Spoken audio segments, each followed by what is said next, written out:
Mains का ही है यार, बट क्या है कि हर बार क्वेश्चंस तो आते ही आ ही रहे हैं, तो टाइम खराब करे बगैर सीधे पॉइंट पर आ जाते हैं यार। इसका कुछ पोर्शन ऑलरेडी कर चुके हैं और बाकी का पोर्शन अभी आज करोगे। जो पहले कर चुके हैं उनका बहुत ही फास्ट एक रिव्यू रिकैप जिसको बोल सकते हैं, ऑलरेडी जो किया जा चुका है, मतलब मैग्नेटिज्म में इस टॉपिक हम लोग टच कर चुके हैं तो बहुत क्विकली उसका रिकैप कर लो। ठीक है, वो था मैग्नेटिक मोमेंट्स का टॉपिक था एक मैग्नेटिज्म चैप्टर में, और मैग्नेटिक मोमेंट एटम्स की अगर हम बात करते हैं तो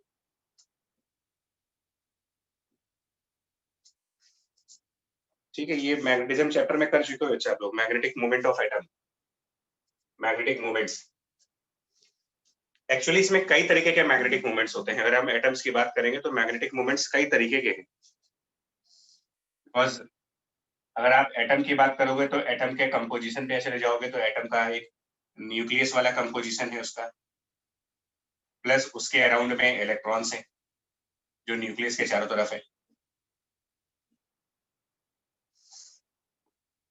इसमें भी अगर हम बात करेंगे तो इलेक्ट्रॉन के भी दो तरीके के मोशंस होते हैं। जिनको आप इलेक्ट्रॉन बोल रहे हो उनके भी तो दो तरीके के मोशंस पढ़ते हो, कौन कौन से? स्पिन और ऑर्बिटल। हाँ, यस, एक तो ये स्पिन कर रहे होते हैं, साथ में ये अपना एक ऑर्बिट के अंदर भी होते हैं तो ऑर्बिट में, और ऐसे ही न्यूक्लियस के अंदर जो प्रोटॉन और न्यूट्रॉन है उनके भी स्पिन होते हैं। ये भी रिसेंटली न्यूक्लियस वाले चैप्टर में भी आपको बताया गया होगा, बट इसके बारे में बहुत डेप्थ में कोई स्टडी हम लोग नहीं करते।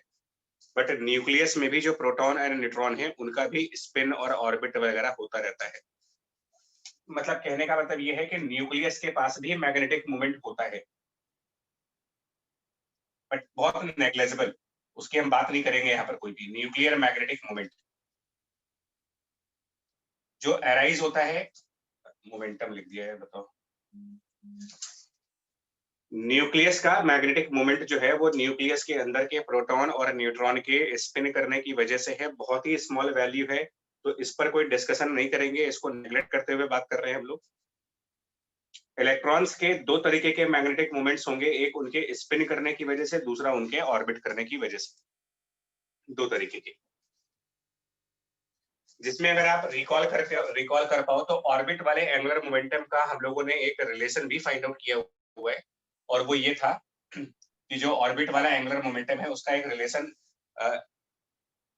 निकाला गया था उसमें कुछ ऐसा।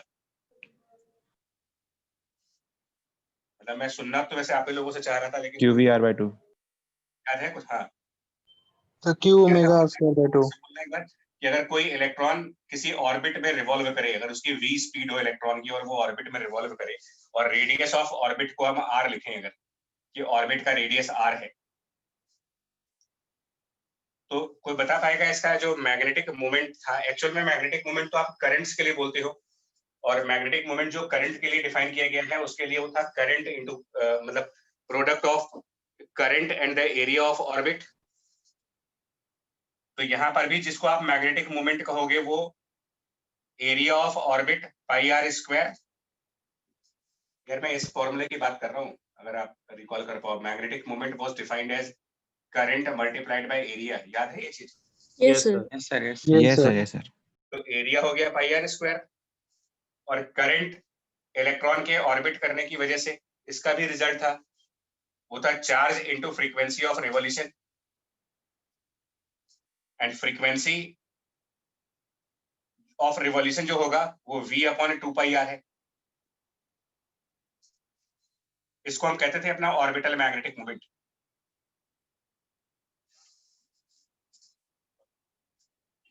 कुछ याददाश्त में आया है, नहीं है अभी? यस सर यस सर बोला। ठीक है, तो ऑर्बिटल मैग्नेटिक मोमेंट का क्या रिजल्ट बन रहा फिर आपका? देखो m ऑर्बिटल इक्वल टू, थोड़ा सिंपलीफाई कर देंगे इसको, तो EVR by 2 EVR by 2 ER/2। और एक रिलेशन और आया था, है ना? इसका डायरेक्शन क्या बनेगा इस डायग्राम के हिसाब से? एज पर दिस डायग्राम अगर हम ये वेलोसिटी ऐसे दिखा रहे हैं तो इस वेलोसिटी और इलेक्ट्रॉन की बात कर रहे हैं, क्या बनेगा डायरेक्शन इस पॉइंट के हिसाब से? जो डायग्राम बना हुआ है उसके हिसाब से बताओ। सर डाउनवर्ड की तरफ नीचे Word. सर नीचे की तरफ आएगा डाउनवर्ड। हाँ, क्योंकि बाय कन्वेंशन जो करंट बनेगा वो तो इलेक्ट्रॉन के मोशन के अपोजिट जाएगा ना।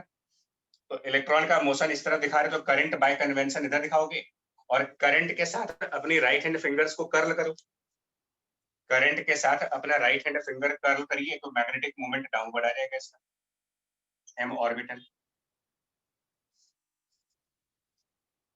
और इसका एंगुलर मोमेंटम किधर होगा, वो रोटेशनल मैकेनिक्स का पार्ट हो गया अभी। एंगुलर मोमेंटम की वैल्यू जो कि I इंटू ओमेगा भी कह सकते हो या R cross M into V भी कह सकते हो। तो सर एंगुलर ऊपर मोमेंटम, और अब तो आप आंसर दे सकते हो, सभी का रोटेशनल मैकेनिक्स रिवाइज हो चुका है। सर ऊपर तो ऊपर डायरेक्शन अपवर्ड सर। अब अगर कोई कहे कि हमने नहीं पढ़ा है तो फिर बेवकूफी है। एंगुलर मोमेंटम की वैल्यू ऊपर की तरफ है इसकी, L, और वो होता है mv into R। Angular momentum is mvr। तो यहाँ पर इनका एक रिलेशन भी आया था, ऑर्बिटल मैग्नेटिक मोमेंट और एंगुलर मोमेंटम का रिलेशन था, E डिवाइडेड बाय हाँ 2m। Q by 2m। ये सब कवर्ड है ना भाई, मैग्नेटिज्म पढ़ाया गया था जब, काफी टाइम हो गया, 5-6 महीने हो गए, बट फिर भी कवर्ड तो हुआ ही, तो सभी सारे ये सर करवाया था यस आपको। Sir, yes sir. इसीलिए उसका बस एक रिकैप याद दिला दे आपको कि ये सब हो चुका है।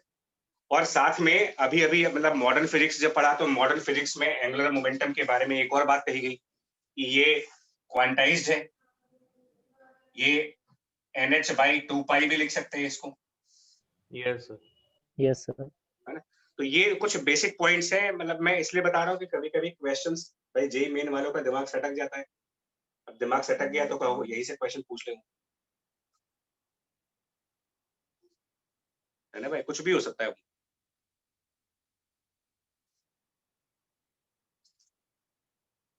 Yes, sir. जी। इसके अलावा स्पिन मैग्नेटिक मूवमेंट भी होता है ना। ये तो ऑर्बिट वाली बात कर रहा हूं मैं। इसके अलावा एक स्पिन मैग्नेटिक मूवमेंट भी है, और वो आप मुझसे ज्यादा बेटर तरीके से, मैंने पहले भी बोला था कि आप ज्यादा, जिसका मतलब केमिस्ट्री में कुछ वो भी होता है, क्वांटम नंबर्स पढ़ते हो आप इनके, स्पिन क्वांटम नंबर्स जो डिनोट कर देते हैं +½ या -½ वगैरह से। मेरा पॉइंट कहने का ये है, ये सब चीजें मैं इसलिए बता रहा हूँ ना कि कई सारे मैग्नेटिक मूवमेंट्स हैं जिसमें कुछ कंट्रीब्यूशन, मतलब मैग्नेटिक मूवमेंट का कंट्रीब्यूशन इलेक्ट्रॉन के स्पिन करने की वजह से, इलेक्ट्रॉन के ऑर्बिट करने की वजह से, न्यूट्रॉन्स की वजह से, प्रोटॉन्स की वजह से, इन सब के मैग्नेटिक मूवमेंट का थोड़ा सा कंट्रीब्यूशन मिलता है, और वो सारे कंट्रीब्यूशंस मिल करके हम एटम का मैग्नेटिक मूवमेंट डिफाइन कर देते हैं कि पूरे एटम का एक मैग्नेटिक मूवमेंट है। मतलब कि एटम का मैग्नेटिक मूवमेंट बोलने का मतलब some contribution by the orbital magnetic moment of electron, some contribution by the spin magnetic moment of electron, some contribution by the magnetic moment of nucleus। ये सब मिला जुला करके आप कहते हो कि एटम का मैग्नेटिक मोमेंट है। तो उसकी इन डेप्थ स्टडी फिलहाल पॉसिबल नहीं है, मतलब इस टॉपिक को आप मोटे मोटे लेवल पे ही पढ़ पाओगे, माइक्रो लेवल पे जा करके नहीं पढ़ पाएंगे अभी हम।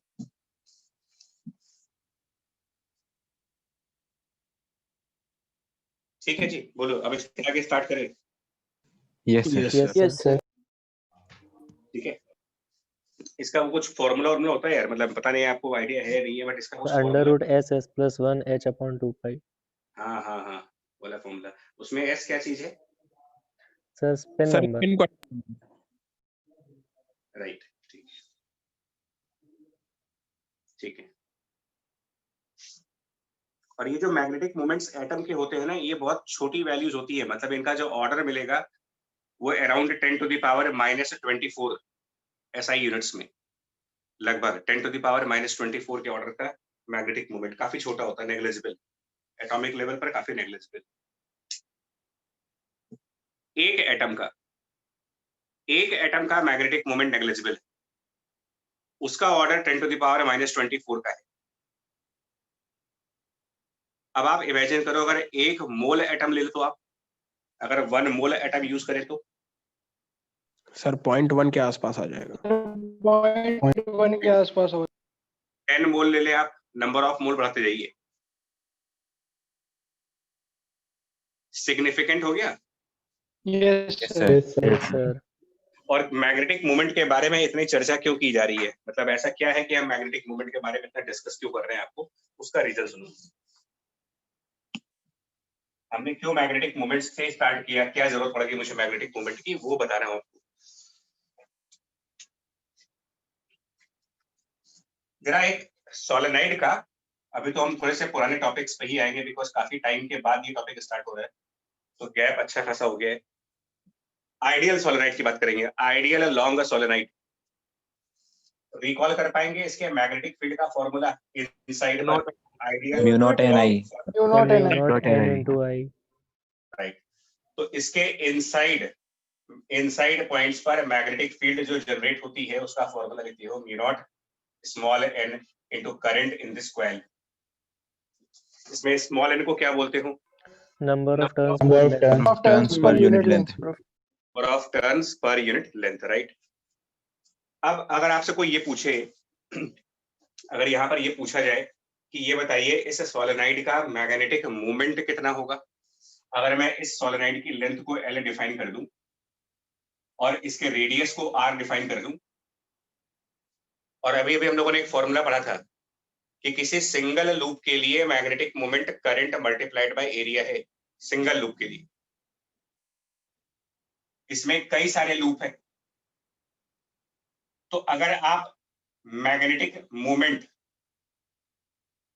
पूरी सोलेनॉइड का कैलकुलेट करो तो magnetic moment of the complete solenoid अगर हम फाइंड आउट करना चाहें तो current into area of one turn I into pi R square. ये बात समझ पाए? देखो बताओ, Yes. Yes. Yes, Yes, sir. sir. Yes, ये sir. मल्टीप्लाई ये किसका मैग्नेटिक मोमेंट हुआ? सर ये एक एक- लूप का हुआ। Sir, एक एक loop का होगा। ठीक है,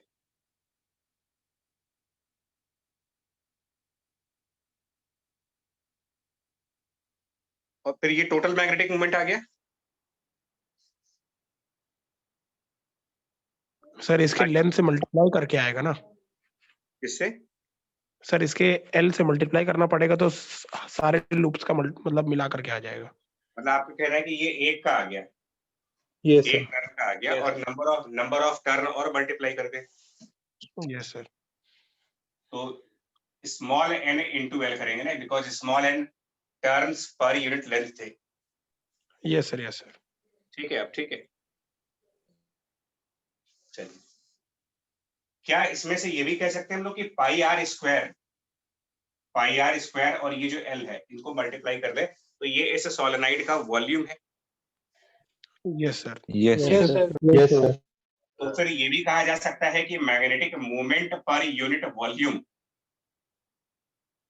magnetic moment per unit volume वो I इंटू एन है। Yes, sir. Yes, sir. तो फिर ये भी कहा जा सकता है कि magnetic field mu naught times magnetic moment per unit volume है। Yes sir. कह सकते हैं इसको? Yes sir.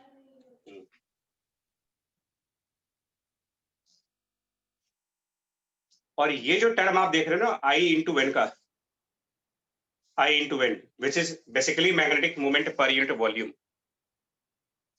इसको हम एक नया नाम आज देने जा रहे हैं और इसको एक नया नाम डिनोट करेंगे, कैपिटल H। सिंबल ही बदल देंगे इसके लिए एक नया सिंबल है कैपिटल H, जिसको बोलेंगे magnetic field strength. Magnetic field strength. अगर आप में से किसी ने इरडो सॉल्व की हो गलती से, मैग्नेटिज्म का टॉपिक अगर कभी किसी ने सॉल्व किया हो या इवन HCV भी सॉल्व किया हो, तो एक वर्ड आपको बार बार मिलता होगा, calculate the magnetic induction. Yes, वो Yes. इस के लिए अलग वर्ड यूज करते हैं। क्या है इसके लिए वो मैग्नेटिक फील्ड का वर्ड यूज नहीं करते। Yes, sir. कौन Yes, सा word? Magnetic induction. Magnetic induction. ये डिफरेंशिएट कर दिया इन्होंने कहा N into I will be now called as magnetic field strength, and when multiplied by mu naught, which becomes B, this will be called as, this term B will be called as magnetic induction. हम लोग फिलहाल magnetic field को ही magnetic induction कहते थे, ठीक है जी। अभी लेकिन डिफरेंस आ गया है। अब डिफरेंस क्या आ गया है? कैपिटल बी मैग्नेटिक इंडक्शन बोलिएगा और H मैग्नेटिक फील्ड स्ट्रेंथ, जिसका फिजिकल मतलब है magnetic moment per unit volume. और मैग्नेटिक फील्ड का रिलेशन बन गया mu naught multiplied by the magnetic moment per unit volume. बोलो जी, ठीक है? Yes, sir. Yes, sir. Yes, sir. ठीक है। और ये जो रिलेशन आपने डेवलप किया ना, ये जो रिलेशन हमने यहाँ पर डेवलप किया है, mu naught multiplied by this magnetic moment per unit volume, भले ही मैंने जब मैग्नेटिज्म पढ़ाया था तब भी मैंने आपसे एक बात कही थी, आज फिर कह रहा हूँ कि हम अपने सारे कंसेप्ट्स मेकिंग करने के लिए, डेरिवेशंस करने के लिए सोलेनोइड का ही यूज करेंगे। लेकिन जो भी हम डेरिवेशन के बाद रिजल्ट तक पहुंचेंगे, वो रिजल्ट्स हमेशा जनरलाइज करेंगे। मतलब ये चीज ऐसा नहीं है कि सिर्फ सोलेनोइड के लिए ट्रू है।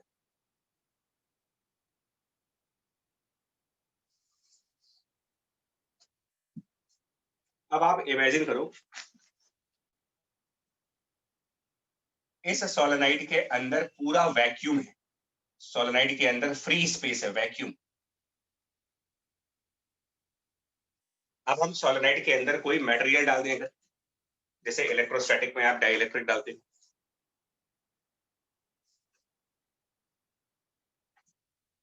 तो जो भी हमारे मैग्नेटिक मटेरियल्स हैं, आप सुनना ध्यान से आप, अगर आपके पास किसी भी तरीके का मैग्नेटिक मटेरियल है, चाहे वो डायामैग्नेटिक हो, चाहे वो पैरामैग्नेटिक हो, चाहे वो फेरोमैग्नेटिक हो, मैग्नेटिक मटेरियल है बस कोई, तो हर एक मटेरियल के अंदर एटम्स तो होंगे ही। और अभी हम लोगों ने जो बात की थी कि हर एटम के अंदर कुछ ना कुछ मैग्नेटिक मूवमेंट होगा, चाहे इलेक्ट्रॉन के स्पिन की वजह से हो, चाहे इलेक्ट्रॉन के ऑर्बिट की वजह से हो, चाहे वो न्यूक्लियस की वजह से हो, बट होगा जरूर। तो मटेरियल ऑब्वियसली इसके अंदर एटम्स होंगे और हर एटम में न्यूक्लियस है, हर एटम के अंदर इलेक्ट्रॉन है, सबके अंदर कुछ ना कुछ मैग्नेटिक मूवमेंट्स होगा। तो उन एटम्स के मैग्नेटिक मूवमेंट को हम यहाँ पर जब रिप्रेजेंट करते हैं in the absence of any external magnetic field, in absence of any external magnetic field, मतलब इसके आसपास कोई मैग्नेटिक फील्ड नहीं है, तो ऐसा माना जाता है कि जितने भी एटम्स इसके अंदर होंगे उन सब का मैग्नेटिक मूवमेंट, जो कि एक वेक्टर क्वांटिटी है, रैंडम डायरेक्शंस में होंगे। हर एटम का मैग्नेटिक मूवमेंट रैंडमली ओरिएंटेड है, कोई फिक्स डायरेक्शंस नहीं है उनकी। Inside every atom will have some magnetic moment due to spin and orbital of electron, but each atom will have a magnetic moment in the different directions.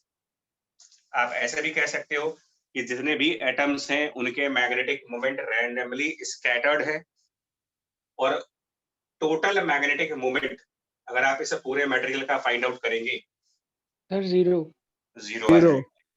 तो magnetic moment of this material, atom की बात नहीं कर रहे, एक atom का magnetic moment है, दूसरे एटम का मैग्नेटिक मोमेंट भी है, तीसरे एटम का भी है, चौथे एटम का भी है, लेकिन सब आपस में एक दूसरे को कैंसिल आउट कर रहे हैं। तो मटेरियल का मैग्नेटिक मोमेंट जीरो। इसको बोलते हैं कि मटेरियल अनमैग्नेटाइज्ड है, अभी मैग्नेटाइज नहीं है। ये वैसे ही होता है जैसे इलेक्ट्रोस्टैटिक में डाइपोल का बताया गया था आपको कि डाइपोल रैंडमली ओरिएंटेड होते हैं, जैसे ही इलेक्ट्रिक फील्ड में लाते हो वो सब अलाइन हो जाते हैं। तो सेम प्रोसेस यहाँ भी होगा, जैसे ही इस मटेरियल को किसी मैग्नेटिक फील्ड के अंदर पुट करेंगे, जैसे ही ये मटेरियल लेकर के जाओ किसी मैग्नेटिक फील्ड के अंदर, मतलब कोई एक्सटर्नल मैग्नेटिक फील्ड है और उसके अंदर ऐसा कोई मटेरियल ले गए, तो ये जो रैंडमली ओरिएंटेड एटम्स के मैग्नेटिक मोमेंट है, ये सब सीधे हो जाएंगे। मतलब कि क्या हो जाएंगे, ये अलाइंड हो जाएंगे। और किधर अलाइन हो जाएंगे? Opposite magnetic direction field opposite. क्यों? सर एक्चुअली मैग्नेटिक मूवमेंट जो होता है वो यही तो काम करता है सर, किसी भी चीज को मैग्नेटिक फील्ड की तरफ अलाइन करने की कोशिश करता है।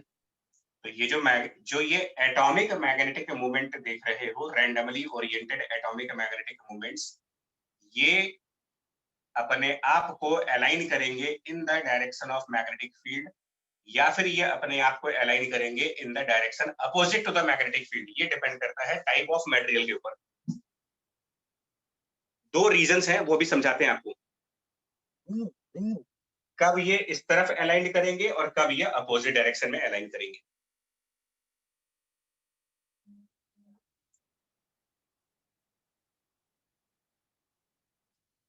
इसको हटा दूं, ये आपने लिख लिया है, या थोड़ा सा स्पेस चाहिए मेरे को यार।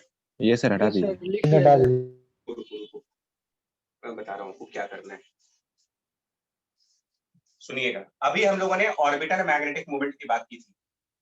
जस्ट नाउ हमने बात किया था ऑर्बिटल मैग्नेटिक मूवमेंट की, कि कोई इलेक्ट्रॉन अगर एक ऑर्बिट में v स्पीड पर चल रहा हो, तो पहली बात तो आप मुझे ये बताओ कि इलेक्ट्रॉन का ऑर्बिटल मोशन कौन से फोर्स की वजह से हो पाता है, मतलब सेंट्रीपिटल फोर्स कहां से आती है उसमें? इलेक्ट्रॉन ऑर्बिट में होगा तो सेंट्रीपिटल फोर्स भी तो होगी कोई। सर न्यूक्लियस न्यूक्लियस से इलेक्ट्रोस्टैटिक फोर्स।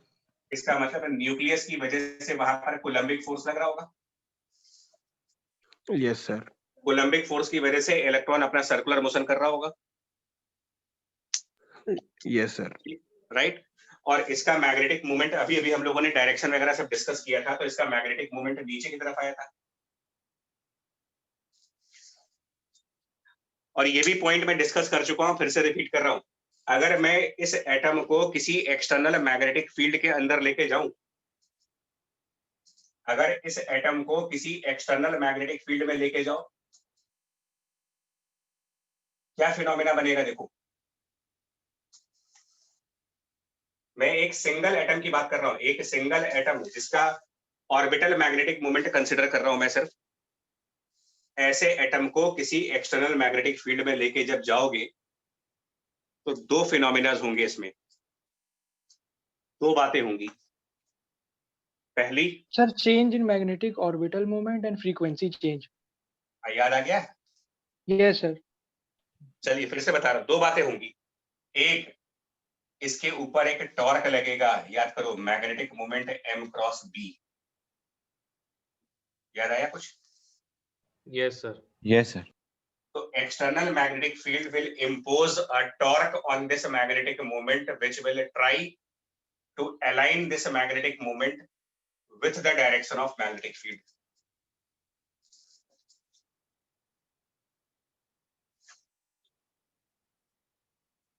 एक तो ये फैक्टर बनेगा, मतलब ये मैग्नेटिक मोमेंट्स मैग्नेटिक फील्ड की डायरेक्शन में अलाइंड होंगे due to the reason of torque, due to the reason of torque. एक दूसरा फैक्टर भी होगा, एक टॉर्क वाला फैक्टर होगा, एक और फैक्टर बनेगा यहां पर। वो ये, जैसे ही आप मैग्नेटिक फील्ड लगाओगे, इस मैग्नेटिक फील्ड का इस इलेक्ट्रॉन के ऊपर एक फोर्स लगेगा QVB। किधर की तरफ? इस पर्टिकुलर डायग्राम के हिसाब से किधर लगेगा? पर अंदर की तरफ, अंदर की तरफ। So towards center. Electron negative charge, इसका ध्यान रखना होगा आपको, और वेलोसिटी इस तरफ है और बी ऊपर लगाया हमने, तो ये अंदर आएगा, अंदर की तरफ। Yes sir. इस डायग्राम में ये क्यू वी क्रॉस बी वाला फोर्स अंदर लगेगा, जो कि सेंट्रीपिटल फोर्स की स्ट्रेंथ को बढ़ाएगा। और सेंट्रीपिटल फोर्स की स्ट्रेंथ बढ़ेगी अगर,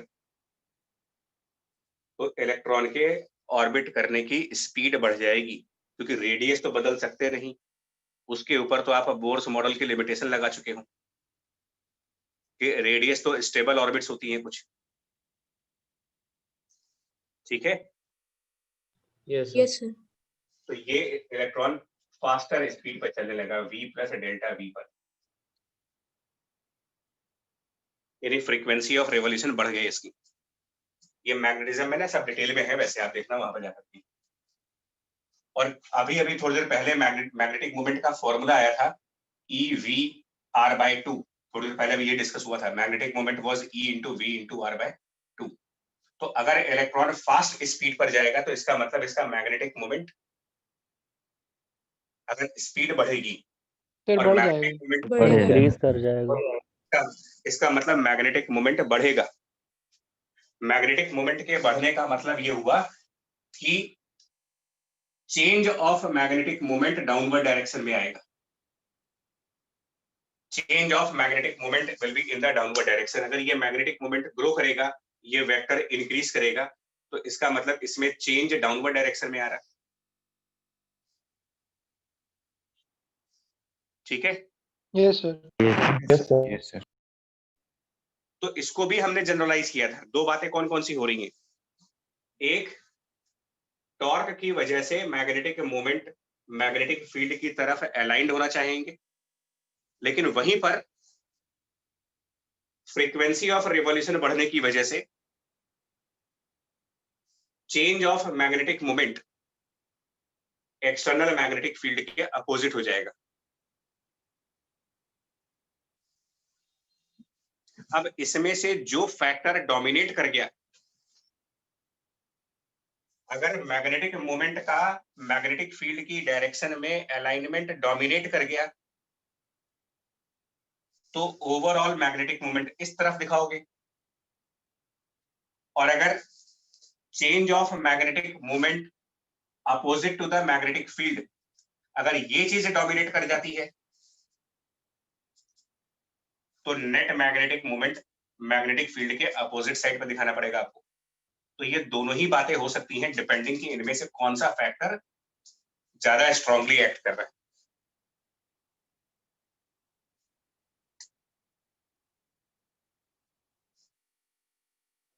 और इसी से डिफरेंशिएट किया गया है डायामैग्नेटिक को और पैरामैग्नेटिक को।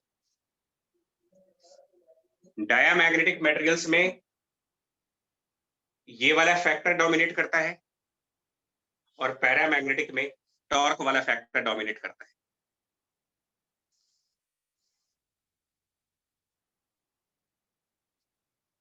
यहां तक बात ठीक है? बताएं। Yes sir. डाया और पैरा, फेरो को अलग कर दीजिए, फेरो कहानी अलग है, डाया पैरा की बात कर रहे हैं अभी। ठीक है, बोलो, बढ़े आगे। Yes sir. ठीक है जी। तो मैग्नेटाइजेशन का मतलब होता है alignment of magnetic moments. But ये कोई जरूरी नहीं है कि मैग्नेटिक मोमेंट्स मैग्नेटिक फील्ड की डायरेक्शन में ही अलाइन हो, वो अपोजिट भी हो सकते हैं।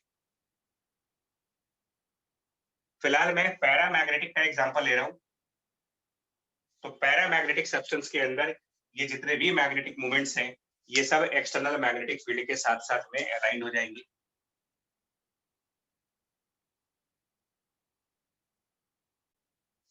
और ओवरऑल मैग्नेटिक मोमेंट जनरेट हो गया। यहाँ पर एक मैग्नेटिक मोमेंट की वैल्यू आ गई यहाँ पर।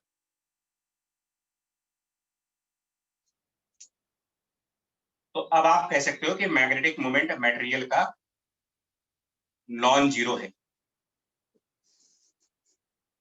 जो पहले रैंडम थे वो सिस्टमैटिक हो गए। प्रोसेस कहलाएगा मैग्नेटाइजेशन। मटेरियल मैग्नेटाइज हो गया। और जब ये मैग्नेटाइज हो गया, इसका कुछ मैग्नेटिक मोमेंट आ गया, तो नेचुरल सी बात है कि इस मटेरियल में कुछ वॉल्यूम भी होगा। इस मटेरियल का भी कुछ वॉल्यूम होगा। होगा? Yes sir. Yes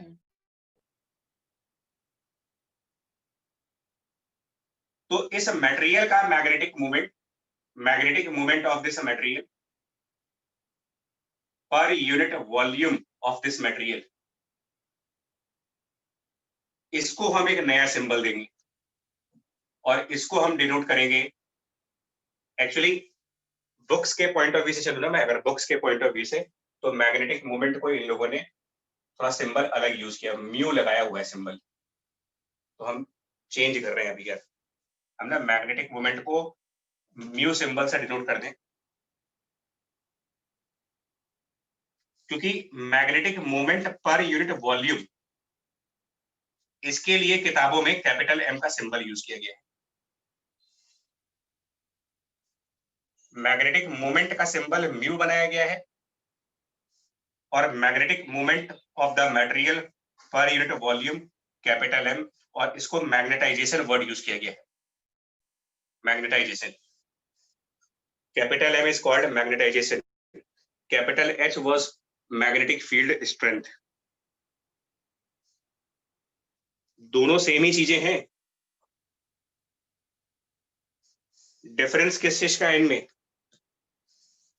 both are magnetic moment per unit volume, but this is magnetic moment per unit volume corresponding to the magnetic moment of current carrying coils. Magnetic moment per unit volume corresponding to coils, solenoid, toroid, मतलब जिनमें current हो उनके। और यहां पर current नहीं है कोई, यहां पर एक मटेरियल के एटॉमिक मैग्नेटिक मोमेंट्स है, मतलब माइक्रोस्कोपिक लेवल पे कह सकते हो। ये मैक्रोस्कोपिक लेवल पर है, ये माइक्रो लेवल पर है। एटॉमिक लेवल पर magnetic moment per unit volume को आप कैपिटल एम कह रहे हो, और करंट के लेवल पर magnetic moment per unit volume को एच कह रहे हो। दोनों का मतलब एक ही है, नाम अलग अलग है, सिंबल्स अलग अलग है। इसको मैग्नेटिक फील्ड स्ट्रेंथ कहा गया है, इसको मैग्नेटाइजेशन कहा गया है। ये सोलेनाइड्स के लिए डिफाइंड है, टोराइड के लिए डिफाइंड है, मतलब किसी भी करंट कैरिंग लूप और क्वाइल के लिए डिफाइन होगा, और ये किसी भी मटेरियल के लिए डिफाइन होगा।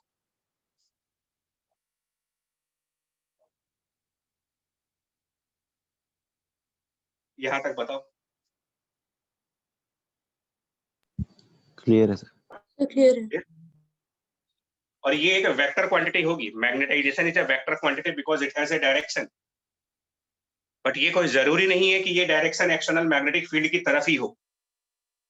ये डायरेक्शन एक्सटर्नल मैग्नेटिक फील्ड के अपोजिट भी हो सकती है, अगर यहाँ पर डायामैग्नेटिक सब्सटेंस होगा तो।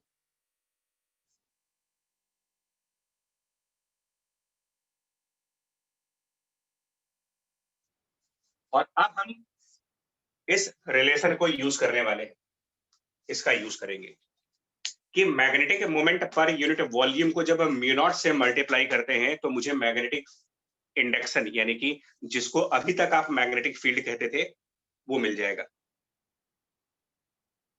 और magnetic moment per unit volume अब दो तरीके के हैं, फिर से बोल रहा हूं आपको। Two types of magnetic moment per unit volume. Type 1 is the magnetic moment of current carrying coils, and type 2 is the magnetic moment of materials, substance.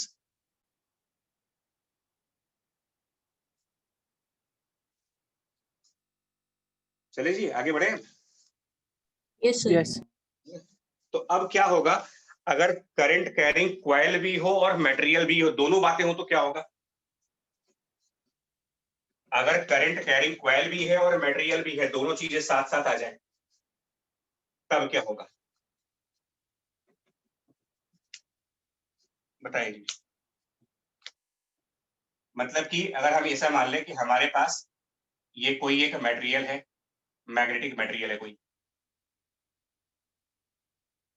ठीक है, निकल मान सकते हैं आप, या कोई भी मटेरियल मान लो, और इसके ऊपर एक क्वाइल है, इसके ऊपर सोलेनाइड की क्वाइल है, और सोलेनाइड कोई जरूरी नहीं है, टोराइड भी ले सकते हो आप, और इसमें कुछ करंट फ्लो कर रहा है। तो यहाँ दो मैग्नेटिक मोमेंट्स बनेंगे, एक मैग्नेटिक मोमेंट इस क्वाइल का बनेगा,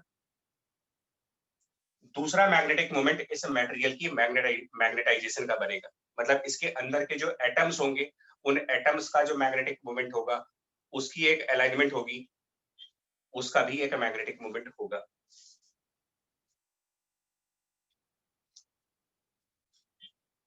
अब अगर कोई पूछे कि इसके इनसाइड पर टोटल मैग्नेटिक इंडक्शन कितना होगा, ये जिसको मैग्नेटिक फील्ड बोल रहे हो बार बार,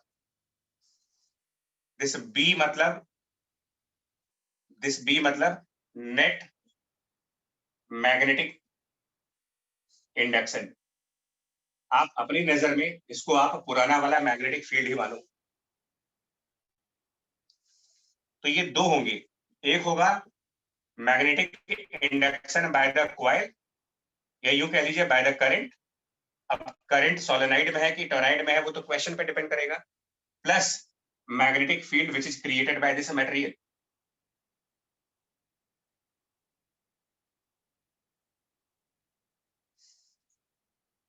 अच्छा, जहां भी डाउट हो ना तो वहीं रोक देना, बाद में वापसी मतलब रिवर्स गियर पॉसिबल नहीं है मेरे लिए। अगर लैपटॉप वाला होता तो मैं स्क्रीन को आगे पीछे कर लेता, बट यहाँ पर पॉसिबल नहीं है। या आप क्लास में होते तो आपके पास आकर के पन्ने पलट के दिखा देता, इसमें बैक जाने का ऑप्शन नहीं है मेरे पास। तो अगर कोई डाउट है तो यहीं पे स्टॉप कर देना, ठीक है। ये Yes, sir. Yes, sir. Yes, sir. Now current वाले मैग्नेटिक फील्ड को हम लिखेंगे mu naught multiplied by capital H, where capital H was the magnetic moment per unit volume for this coil, and material वाले magnetic field को लिखेंगे mu naught into capital M, where capital M is magnetisation, मतलब magnetic moment per unit volume for this material. H और M का काम एक ही है, सिर्फ नाम का फर्क है इनका।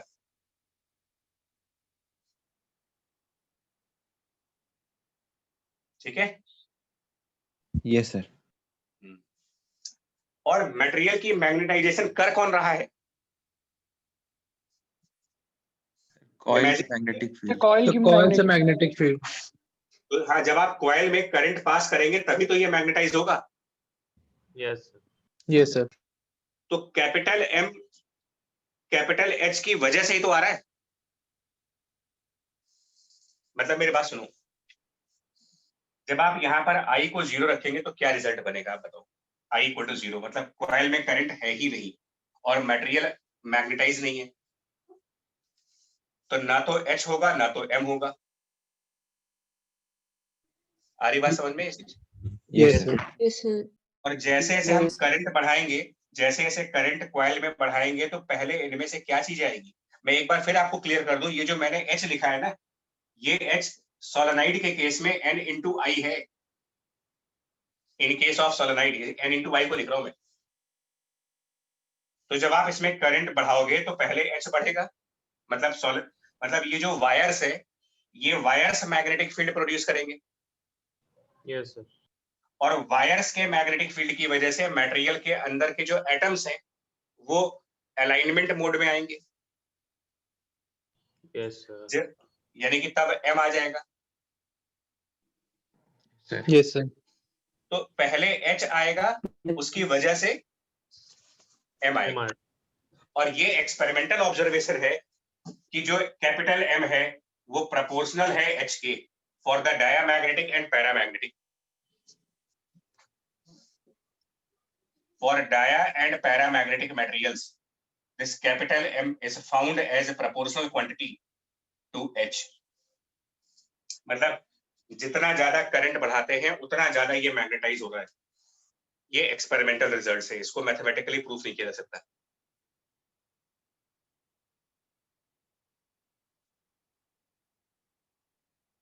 ठीक है बच्चा? Yes, sir. यस सर, इन्हीं का एक प्रोपोर्शनलिटी कांस्टेंट है, थोड़ा सा स्टाइलिश सिंबल है एक्स का स्टाइलिश सिंबल है, और काई प्रोनाउंस करते हैं इसको CHI,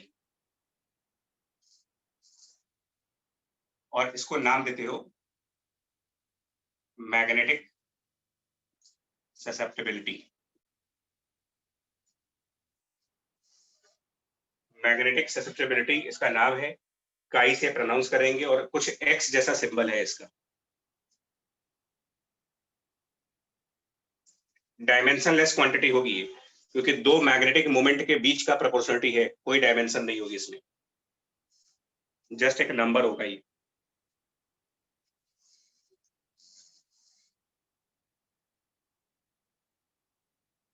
और फाइनली ये चीज बन जाएगी, जब ये काम यहां पर कर देंगे तो फाइनली हमारे पास बन जाएगा mu naught times 1 plus this chi into H, 1 plus chi into H।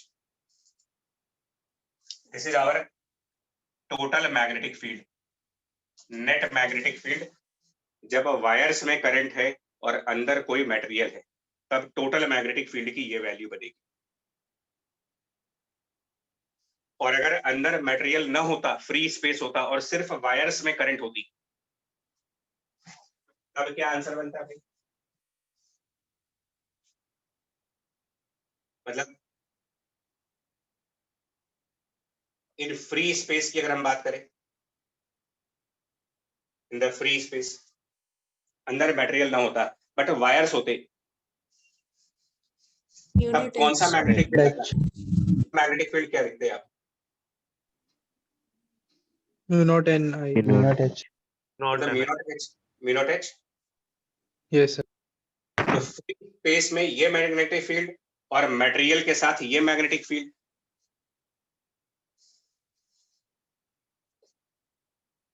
जानते हो ये जो 1 प्लस काई है, अब आपको समझ में नहीं आ रहा कि ये इलेक्ट्रोस्टैटिक में जस्ट लाइक डाइलेक्ट्रिक कांस्टेंट हो गया। Yes, sir. यस ये सर। वही, ये मैग्नेटिज्म के अंदर वही काम कर रहा है। एक मिनट, दिख नहीं रहा होगा शायद आपको, Yes. एक मिनट, ठीक है। 1 प्लस काई का मैग्नेटिज्म में वही काम है जो इलेक्ट्रोस्टैटिक में डाई इलेक्ट्रिक कांस्टेंट का काम था।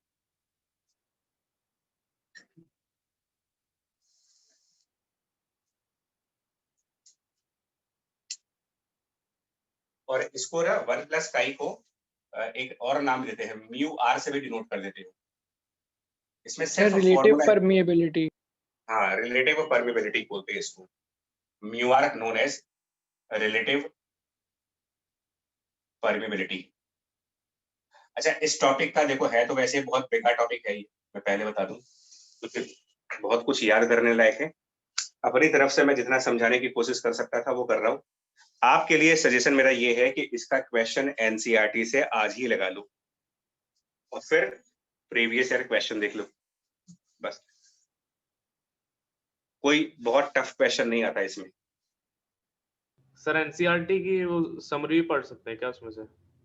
देख सकते हो क्वेश्चन किसमें से? एनसीईआरटी वाले ही आते हैं, एनसीईआरटी वाले ही क्वेश्चन एज इट इज आते हैं, कुछ में चेंजेस भी नहीं करते ये लोग। ये जो यूनिट है ना, इस यूनिट का क्वेश्चन अगर आएगा तो बहुत सिंपल आएगा, बट पॉइंट सिर्फ इतना है कि आपको ये फॉर्मूले याद रहे बस। बहुत सिंपल आता है, बहुत बहुत सिंपल। हाँ सर ये जो आपने इकाई के आगे प्लस वाला लगाया है सर, ये प्लस का क्या मतलब, यहाँ पे माइनस भी तो हो सकता है सर, डिपेंडिंग अपॉन अलाइनमेंट। वो तो मैं बोल ही रहा हूँ कि ये एम और एच जरूरी नहीं है सेम डायरेक्शन में हो, मतलब ये काई पॉजिटिव नंबर भी हो सकता है, नेगेटिव नंबर भी। डायामैग्नेटिक के लिए this chi has a negative value and for paramagnetic this chi has a positive value.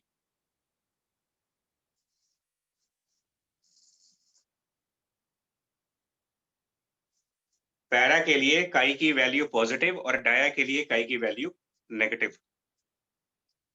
Okay sir.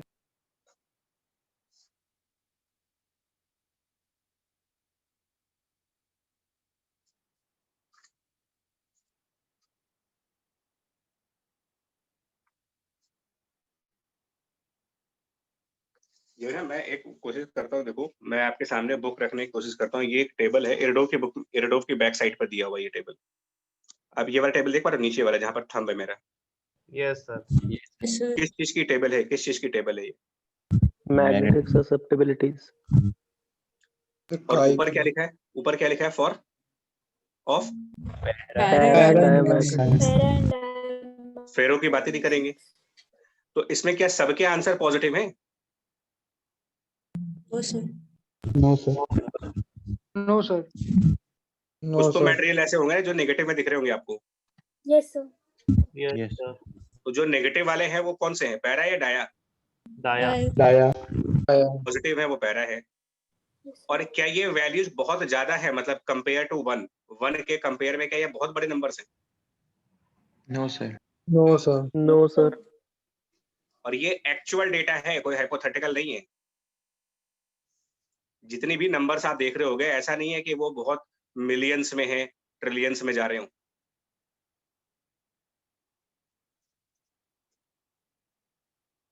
Accept ये छोड़ दीजिए लिक्विड ऑक्सीजन वगैरह, तो वो भी थाउजेंड्स में ही है, बहुत ज्यादा नहीं है।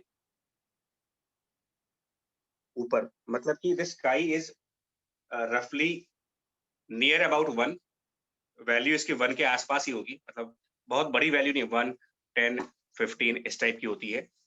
और पैरा वालों के लिए पॉजिटिव और डाया वालों के लिए नेगेटिव।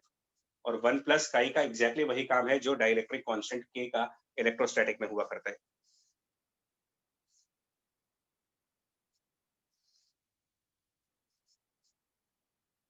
मतलब सीधा सीधा ये करिएगा, जहां जहां म्यू नॉट दिखे उसके साथ 1 प्लस स्काई या फिर म्यू आर मल्टीप्लाई कर दीजिए, रिजल्ट्स तैयार है।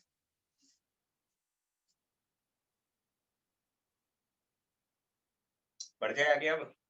Yes sir. Yes sir. इसमें क्वेश्चन बहुत सिंपल सा आता है, इसमें हमको कराने में भी क्या बताएं, क्या क्वेश्चन कराने हैं आपको। वैल्यू दी जाएगी, सिर्फ उसको याद करना होता है। जैसे ये टेबल दिया मैंने, ये टेबल दिया जाएगा तुम्हें।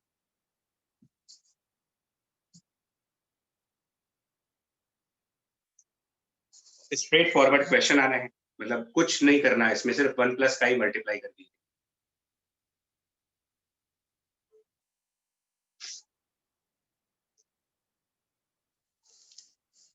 देखते हैं अगर क्वेश्चन मिल जाएगा तो बता देंगे आपको।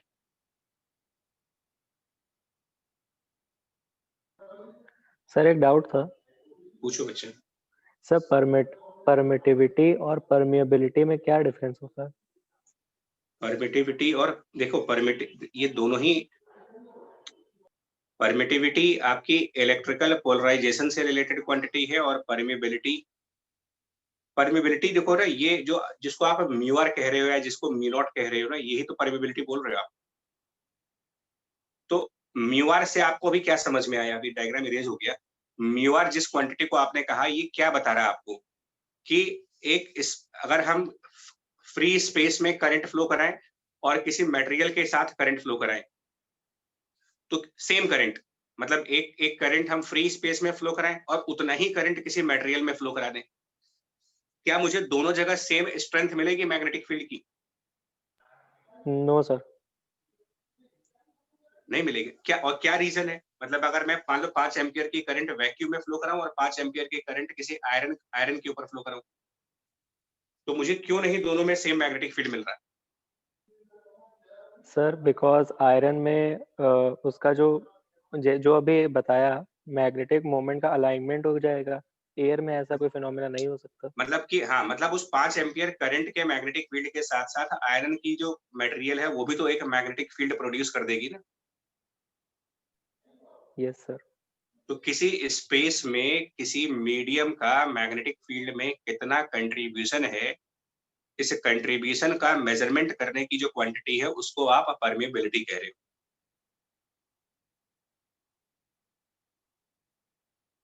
और परमिटिविटी इसका जस्ट अपोजिट है, किसी स्पेस में इलेक्ट्रिक फील्ड के को रिड्यूस करने का, क्योंकि डाई इलेक्ट्रिक के टाइम पर आप याद करिए तो इलेक्ट्रिक फील्ड रिड्यूस हो जाती है।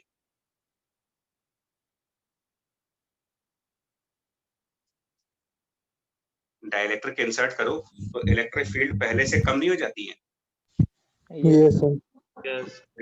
तो एक मटेरियल इलेक्ट्रिक फील्ड को कितना रिड्यूस कर सकता है, ये मेजर करने के लिए आप उसके परमिटिविटी वर्ड यूज कर रहे हो वहां पर, मतलब इसे नेचर को परमिटिविटी कह रहे हो। और मैग्नेटिक फील्ड कितनी बढ़ रही है, इस नेचर को आप परमिबिलिटी कह रहे हो। बस एक डिक्रीजिंग नेचर है और एक इंक्रीजिंग नेचर है, सिर्फ इतना सा, और कोई डिफरेंस नहीं है। और नेचर अलग होने से नाम अलग अलग दे दिए गए इनके। Okay sir, thank you. इसमें ज्यादा कुछ नहीं। हाँ सर, कभी ऐसा हो सकता है कि सर दोनों फैक्टर्स का नेट 0 हो जाए? मतलब नहीं होता। मतलब देखिए, ये हाइपोथेटिकल बातें नहीं है ना यार, एक्चुअली ये एटॉमिक लेवल के फिनोमेना है, तो अभी तक ऑब्जर्वेशन में नहीं आए हैं। जो एटॉमिक लेवल इवेंट्स हैं वो हम ऑब्जर्व करते हैं, तो अभी तक तो ऑब्जर्वेशन में ऐसा कभी आया नहीं है। आगे आ जाए तो हम नहीं कह सकते भाई। Okay sir. मतलब इनको हम ये नहीं, देखो ये स्टैटिस्टिकल फिजिक्स है यार, एक्चुअली इसमें आप पहले से नहीं बता सकते हो कि ये होगा कि नहीं होगा। एटम्स की फिजिक्स, मॉलिक्यूल की फिजिक्स या केमिस्ट्री को कोई पहले से गारंटी नहीं ले सकता कि यही होने वाला है। Yes sir. सर मतलब चलिए। अगर कैपेसिटर्स में भी डाइलेक्ट्रिक इंसर्ट करने के बाद जो उसका कैपेसिटेंस बढ़ जाता है सर, वो भी ऑब्जर्वेशन से ही आता है, क्योंकि वहाँ पे इलेक्ट्रिक फील्ड रिड्यूस हो जाएगी तो चार्ज ज्यादा स्टोर कर सकते हैं। बिल्कुल बिल्कुल ऑब्वियसली।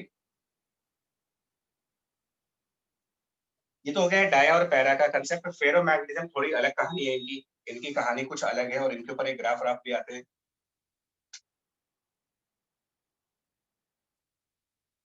इनमें ये कहा जाता है, देखो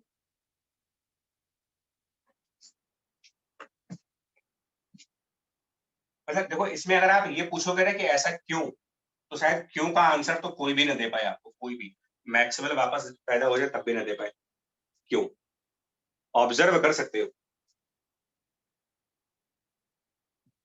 अभी अभी हम लोगों ने कहा था ना कि जो मटेरियल्स होते हैं उनके एटॉमिक मैग्नेटिक मोमेंट्स क्या सब सेम डायरेक्शंस में है या रैंडम डायरेक्शंस में है? अगर बाहर से कोई फील्ड रही हो, बाहर external magnetic field zero, random direction. Random direction. Random, random.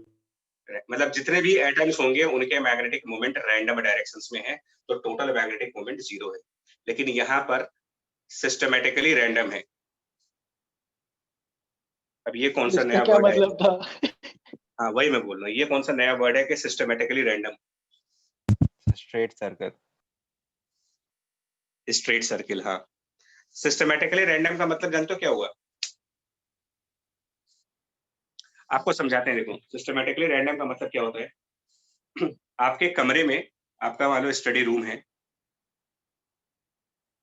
दुनिया भर के आइटम पड़े हैं, पेन पेंसिल फाइलें बुक्स, है ना, आपके कपड़े मोजे जूते सब कुछ, और सब एकदम बिखरा पड़ा है, कोई चीज कहीं पड़ी हुई है। तो आप क्या बोलोगे, आपका रूम रैंडमली है, रैंडम तरीके से है या सिस्टमैटिक हो गया है? सब बिखरा, सारा सामान बिखरा पड़ा है। रैंडम। चोर डाकू आ गए, चोर डाकू आके लूट के चले गए, मान लो, थोड़ा बहुत रैंडम हुआ ना यार ये। Yes sir. Yes, sir. अब आपने सोचा कि लो आज अपना रूम सही कर लेते हैं। कभी कभी मन में ख्याल आ जाता है कि आज रूम सही कर लें यार अपना। तो आपने क्या किया, जितनी भी कमरे में पेंसिल बिखरी हुई थी उन सारी पेंसिल्स को उठा करके एक बॉक्स में रख दिया। जितने इरेजर बिखरे हुए थे उनको उठा करके एक बॉक्स में रख दिया। जितने आपके मोजे वगैरह थे, सॉक्स वगैरह थे, शूज वगैरह थे, मतलब एक टाइप के ऑब्जेक्ट को एक बॉक्स में डाल दिया आपने। और फिर उन बॉक्स को ऐसे करके आपके पास 100 बॉक्स आ गए और आपने उन बॉक्सेस को फिर बिखेर दिया, बॉक्सेस को फैला दिया। मतलब एक बॉक्स में एक टाइप की चीज है बट बॉक्सेस बिखरे हुए हैं। अब बात समझ में आई? भाई एक तो होता है कि एक तो होता है कि सूटकेस से बाहर निकालो कपड़े और बिखेर दो, और एक होता है कि कपड़ों को सूटकेस में डाल दो और सूटकेस बिखेर करके फिर सूटकेस को सिस्टमैटिक रखने की बजाय वो रैंडमली फैला दीजिए आप। तो ये सिस्टमैटिक रैंडम नहीं हो गया। Yes sir. यस। इसमें सिस्टमैटिक क्या रहा सर एक जैसी चीज एक तरफ है और रैंडम क्या रहा? सर, जो जिस अंदर की है चीज है। वो रैंडम है। मतलब वो बॉक्स आपको प्रॉपरली एक जगह रखना चाहिए था ना। Yes sir. जी, तो ये यही काम हो रहा है यहाँ पर, एग्जैक्टली यही काम होता है यहाँ पर। मैग्नेटिक मोमेंट्स बिखरे तो हैं, लेकिन एक जैसे जितने मैग्नेटिक मोमेंट हैं वो सब एक बॉक्स में है, जिनको डोमेन का नाम दिया गया है।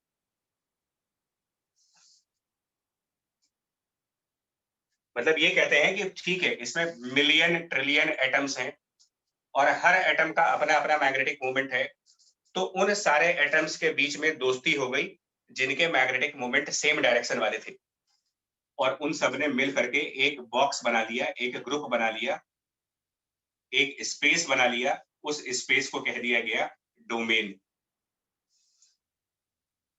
दूसरे एक और डोमेन बन गई, एक और स्पेस बन गया जिसके अंदर वो सारे एटम इकट्ठा हो गए जिनके मैग्नेटिक मोमेंट किसी और डायरेक्शन में थे। एक तीसरी स्पेस क्रिएट हो गई जिसमें कुछ ऐसा है। एक चौथा स्पेस ऐसा क्रिएट हो गया। अभी भी तो टोटल मैग्नेटिक मोमेंट जीरो हुआ ना। Yes sir. Yes sir. सिर्फ इतना ही तो हुआ। कि सेम डायरेक्शन वाले मैग्नेटिक मोमेंट एक जगह इकट्ठा हो गए।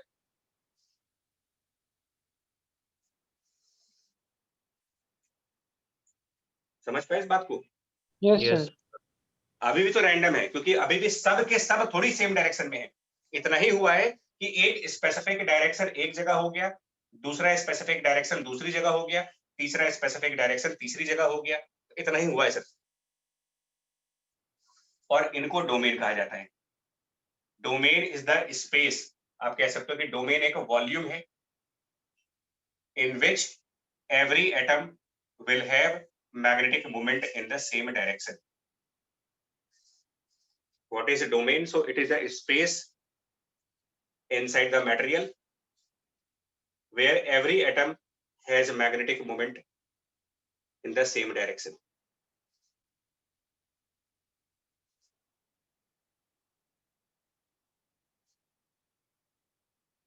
सर ये स्पेस बहुत छोटी होगी। बहुत छोटी, बहुत छोटी। मतलब ये सब थ्योरीज है भाई। अब एटम, मतलब हम तो जो हमने पढ़ा है वही आपको पढ़ा रहे हैं। मतलब कौन भाई एटॉमिक लेवल की चीजों को देखेंगे कैसे हम लोग? Yes sir. हाँ, एटॉमिक लेवल की चीजें तो मतलब पता नहीं किस ऑर्डर में जाएंगी। दिस इज मतलब थ्योरी बिहाइंड फेरोमैग्नेटिक सब्सटेंस। जैसे पैरा और डाया के पीछे थ्योरी आपको बताई कि या तो रिवॉल्यूशन की फ्रीक्वेंसी बढ़ जाती है या फिर मैग्नेटिक मोमेंट का टॉर्क की वजह से अलाइनमेंट हो जाता है। तो रीजन कुछ ऐसे है, इसका रीजन डोमेन है। फेरोमैग्नेटिक बिहेवियर को ऑब्जर्व करने का रीजन डोमेन थ्योरी है। अब कैसे? तो इनका ये कहा जाता है कि ऐसे मटेरियल को जब आप किसी मैग्नेटिक फील्ड के अंदर लेके जाओगे, ऐसा मटेरियल जब किसी भी एक्सटर्नल मैग्नेटिक फील्ड में जाएगा, तो वो डोमेन्स जिनके अंदर मैग्नेटिक मूवमेंट की डायरेक्शन एक्सटर्नल मैग्नेटिक फील्ड की डायरेक्शन से मैच करती होगी, ऐसे डोमेन बाकी डोमेन के कंपेयर में फैल जाएंगे। मतलब उन डोमेन्स का साइज बड़ा हो जाएगा और बाकी के डोमेन्स छोटे छोटे हो जाएंगे।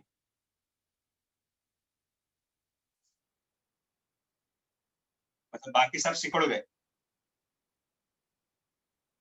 ये कह लीजिए।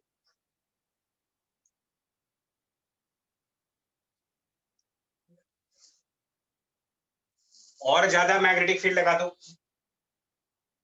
और मैग्नेटिक फील्ड बढ़ा दो, यहाँ पर एक्सटर्नल मैग्नेटिक फील्ड और ग्रो कर दीजिए। मैं इसको बड़े एरो से दिखा रहा हूँ। बड़ा एरो मतलब ज्यादा मैग्नेटिक फील्ड, छोटा एरो मतलब कम मैग्नेटिक फील्ड। तो एक टाइम ऐसा आएगा जब सिर्फ यही डोमेन बचेगा, यही सरवाइव करेगा, बाकी सारे डोमेन खत्म हो जाएंगे। और अब आप कह दोगे कि ये मटेरियल पूरी तरीके से मैग्नेटाइज हो चुका है, कंप्लीट मैग्नेटाइजेशन हो चुका है इसका।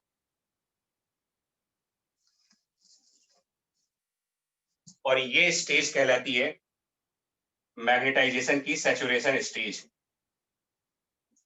कि अब और कुछ नहीं हो सकता। अब अगर आप और मैग्नेटिक फील्ड बढ़ाओगे तो wastage of time, wastage of money, wastage of energy, क्योंकि अब कुछ होने वाला नहीं है इसमें।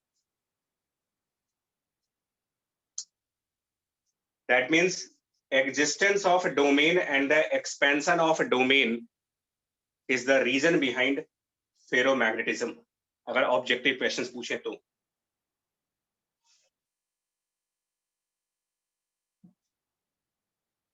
सर एक बार फिर से रिपीट कर सर हमें सर कौन इसका सा जो बहुत देखो, हमें कौन सा रिसर्च एक्सपेंस करना है। एक सुनो, हमें कोई रिसर्च तो करना नहीं, हमें अपने आप को इन टॉपिक्स में इस तरीके से प्रिपेयर करना है कि अगर इस पर ऑब्जेक्टिव क्वेश्चन आए और आएंगे थ्योरेटिकल ही, तो मुझे ऑप्शन चूज करने में डिफिकल्टी ना हो। हमें सिर्फ अपने आप को इस तरीके से तैयार करना है।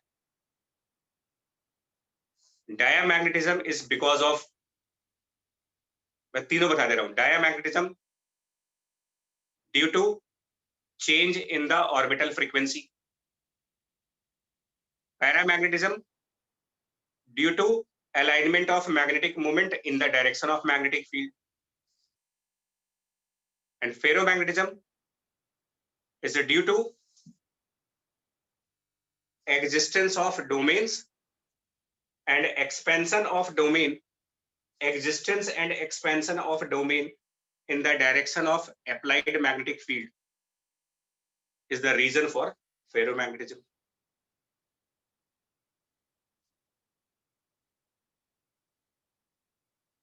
बोलिए। सर ये जो एक्सपेंशन ऑफ फेरो ये डोमेन है सर, ये एक्सपेंशन हुआ है सर, ये जो बाकी के बॉक्सेस हैं सर, ये उन्हीं के जो वही। अलाइनमेंट्स हुए हैं बी एक्सटर्नल की वही, तरह, वही। उसकी वजह से। बस इसमें से कुछ इसमें आ गए, अलाइनमेंट ही हुआ है इनका भी, ये वाले कुछ अलाइन करके ओके इसमें सर। आ गए, मतलब बेसिकली ये भी अलाइनमेंट की वजह से ही हो रहे, टॉर्क वाले फैक्टर की वजह से।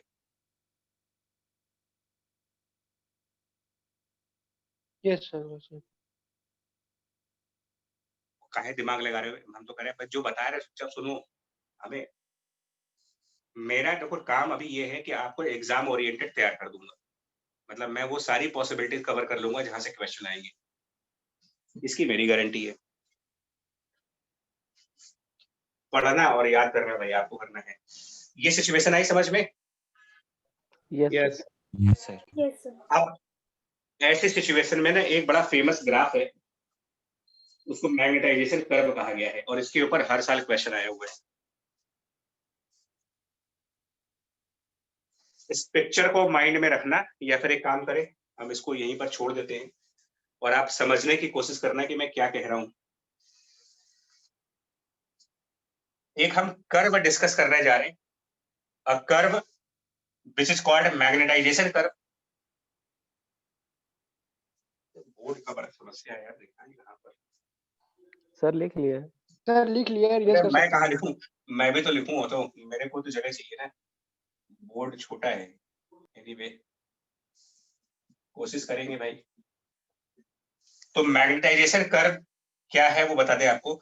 सपोज करो आप अभी जो सोलेनाइड वाला एग्जांपल दिया था मैंने, कि हमारे पास जो मटेरियल है ना सोलेनाइड के अंदर, वो कोई फेरोमैग्नेटिक मटेरियल है।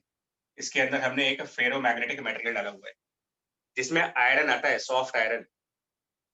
कई बार आप थ्योरी में पढ़ते होंगे कि ट्रांसफार्मर की कोर सॉफ्ट आयरन की होती है, मूविंग कॉइल गैल्वेनोमीटर की कोर सॉफ्ट आयरन की होती है। तो ये कोर किसको कहते हैं, कुछ आइडिया है कोर का मतलब क्या? ये सर खाली जो याद मटेरियल करके, अंदर पुट करते हैं। हाँ, जिस मटेरियल के ऊपर कॉइल लपेटोगे आप, मतलब एक आयरन का रॉड ले लिया और उस आयरन के रॉड के ऊपर हमने वाइंडिंग्स डाल दिए, वायर्स डाल दिए, तो हम कहते हैं कि ये आयरन इसका कोर है और इसमें हमने कुछ करंट फ्लो कराया। और अब हम ये मेजर करेंगे कि इसके अंदर क्या मैग्नेटिक फील्ड होगा। कोर का मतलब यही होता है यार, कोर मतलब substance around which we are putting the coils, material around which we are putting our coils। और हम एक ग्राफ प्लॉट करते हैं इसमें, चूंकि ग्राफ होता है between capital B and H, B H graph.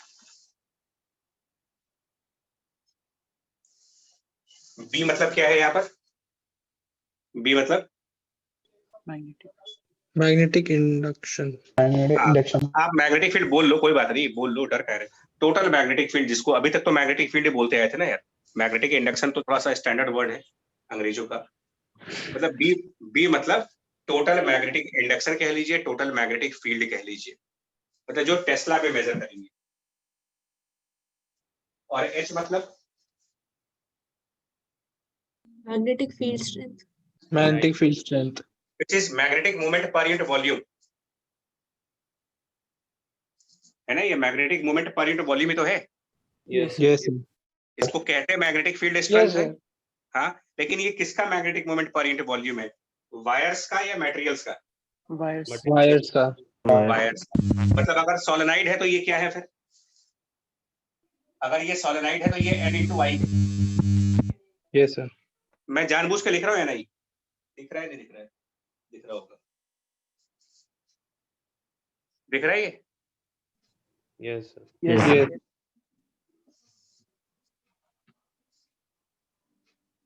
ताकि आपको माइंड में भी बना रहे बार बार कि H का मतलब क्या है। स्टार्ट करिए। सपोज I0, और ये जो टोटल मैग्नेटिक फील्ड है ये दो तरीके से आएगी। टोटल मैग्नेटिक फील्ड दो तरीके से कैसे? एक इस वायर की वजह से,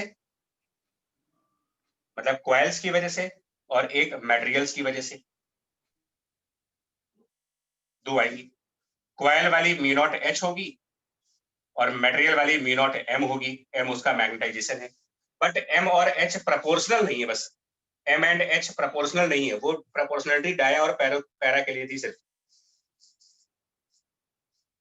अब बताओ, स्टार्ट करो। आई जीरो बताना, आई जीरो तो ना तो कॉइल से कोई मैग्नेटिक फील्ड आएगी,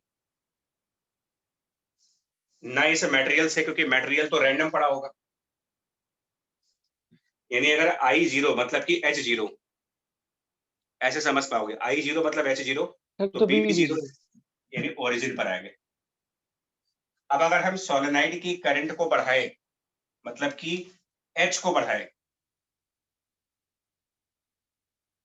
तो जब सोलेनाइड की करंट बढ़ेगी तो उसका मतलब एक्सटर्नल मैग्नेटिक फील्ड बढ़ेगा। Yes sir. तो फिर अंदर मैग्नेटाइजेशन भी होगा, मतलब ये भी बढ़ेगा यस प्लस ये भी बढ़ेगा। Yes sir total magnetic field बढ़ेगा। और यहां तक आएंगे जब मटेरियल मैग्नेटाइज पूरी तरीके से हो चुका है, तो ये ग्राफ ग्रो करके ऐसे किसी पॉइंट ए तक आएगा और इसको सैचुरेशन पॉइंट कहते हैं। ए इज द सैचुरेशन पॉइंट, मतलब यहां पर आ करके हमारा मटेरियल पूरी तरीके से मैग्नेटाइज हो गया है। इसके बाद सोलेनाइड की करंट को बढ़ाने का कोई सेंस नहीं बनता। बढ़ाएंगे तो ये कांस्टेंट ग्राफ आएगा, मतलब नहीं है कोई।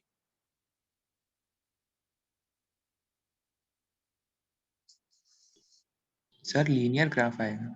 नहीं आएगा लीनियर ना, प्रोपोर्शनलिटी नहीं है इनमें। नहीं सर, सैचुरेशन करंट के बाद। हाँ वो मतलब हाँ, क्योंकि अगर आई बढ़ेगा सैचुरेशन फिक्स हो गया, ये ऐसे बढ़ता चला जाएगा। जरूरत ही नहीं, उसको पूछा भी नहीं जाएगा ना। आज तक साइंटिस्टों ने नहीं बनाया तो हम लोग क्यों बनाए यार? किसी ने उसके बारे में डिस्कस किया ही नहीं कभी।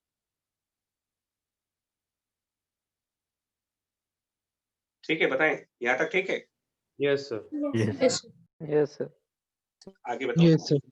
इसके बाद अब हमारा मन बदल गया, और हमारा मन बदलने के बाद क्या किया हमने? सोलेनाइड में करंट की डायरेक्शन तो वही रखी, लेकिन करंट को अब रिड्यूस करना स्टार्ट कर दिया। सोलेनाइड में करंट की डायरेक्शन नहीं चेंज कर रहे, लेकिन हम इसमें करंट को अब कम कर रहे हैं, यानी एच को कम कर रहे हैं। और कम करते करते करते हमने सोलेनाइड की करंट जीरो कर दी। सर लेकिन वो उसका कोई इम्पैक्ट नहीं पड़ेगा सर मटेरियल पे सर, वो तो मैग्नेटाइज हो गया है ना सर। लेकिन मटेरियल वाला नहीं, बना रहेगा उतना ही। तो मटेरियल की शुरुआत तो यहाँ से हुई थी ना, मटेरियल भी तो यहीं पे था। जब ये बताओ, आप डायग्राम को समझो, ये सिचुएशन। अब थोड़ा सा डायग्राम को मैं ट्राई करता हूँ समझाने के लिए। ये वो स्टेटस था जब आई जीरो था, और ये वो स्टेटस है जब आप आई का कुछ एक वैल्यू लेकर के आ गए यहाँ कहीं पर, आई सैचुरेशन पे आ गए। ठीक है, अब रिवर्स कर रहे हैं इसको, तो ये भी चीज रिवर्स होगी। जो ये सर मैग्नेटाइज, वापस सेम कॉन्फ़िगरेशन हो जाएगा। ये वापस रिवर्स होगा, मतलब वापस ऐसे डोमेन बन जाएंगे। तो जब आप फिर से आई को जीरो कर दोगे तो इस कॉइल का मैग्नेटिक फील्ड कितना बनेगा? Magnetic field by this coil, ये वैल्यू कितनी बनेगी? Zero sir, zero. और अगर मटेरियल वापस ऐसे ही बन जाए फिर से, तो मटेरियल की मैग्नेटिक फील्ड कितनी बनेगी? सर वो भी जीरो बन जाएगी फिर तो। वो भी जीरो हो जाएगी। तो फिर टोटल भी जीरो आएगा। Yes sir. लेकिन ऐसा होता नहीं है। सर वो एकदम से जीरो नहीं होगा ना, कुछ तो रहेगा ही, जैसे मटेरियल मैग्नेट में होता है। वापस, हाँ मटेरियल वापस, अब ऐसा तो फिर से कभी नहीं हो पाएगा ये। मतलब वो वापस डोमेन्स में कन्वर्ट होगा, लेकिन अब एग्जैक्टली ऐसा कभी नहीं हो पाएगा। कुछ ना कुछ मैग्नेटाइजेशन इसके अंदर बचा हुआ रहेगा। तो भले ही आप सोलेनाइड में करंट जीरो कर दो, यानी कि इस फैक्टर को जीरो कर दो, बट कुछ ना कुछ मैग्नेटाइजेशन बचा हुआ रह जाता है, जिस वजह से कुछ ना कुछ मैग्नेटिक फील्ड बची हुई रह जाएगी। तो भले मेरा आई जीरो यानी कि एच जीरो होगा, तब भी बी की वैल्यू 0 नहीं आ पाएगी, कुछ यहाँ पर आएगी वैल्यू।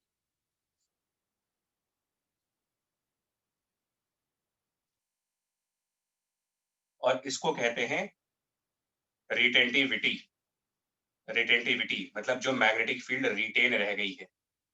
तो ये जो मैग्नेटिक फील्ड है ये किसकी वजह से रिटेन है, इसी के ऊपर क्वेश्चंस आते हैं जेईई मेन में, ध्यान से सुनना आप। इसी ग्राफ के ऊपर क्वेश्चंस आते हैं। ये लेंथ क्या इंडिकेट कर रही है यहाँ पर, इसको ओ से डिनोट कर दें, तो लेंथ ओ बी क्या इंडिकेट कर रहा है बताएं।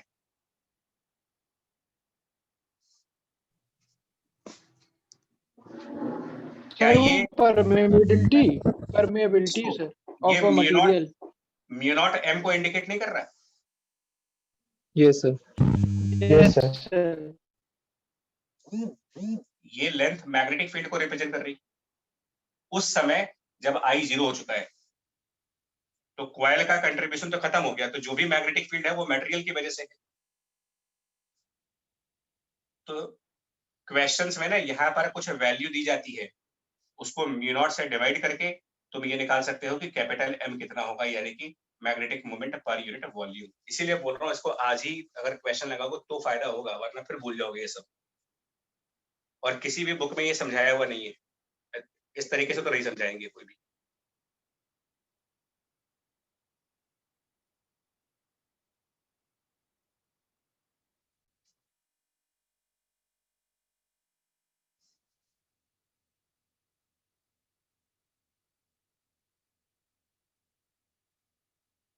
ठीक है जी बच्चे लोग। Yes sir. Yes sir. अब हम क्या कर रहे हैं, सोलेनोइड की करंट को वापस अपोजिट डायरेक्शन में फ्लो करा दी।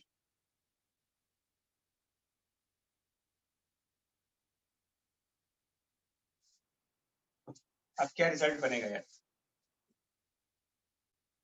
देखो मैं बच्चा ट्राई कर रहा हूँ आपको समझाने के लिए, हो सकता है समझ आ जाए, लेकिन गारंटी नहीं है मेरी।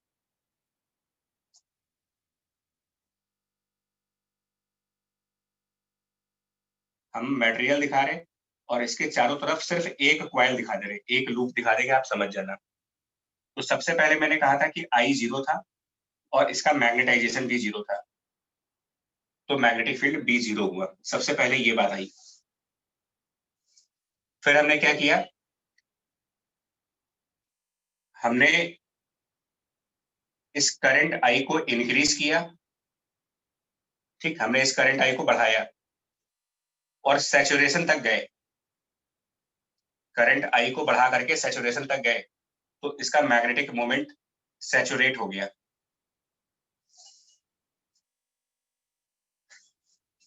ठीक है बच्चे।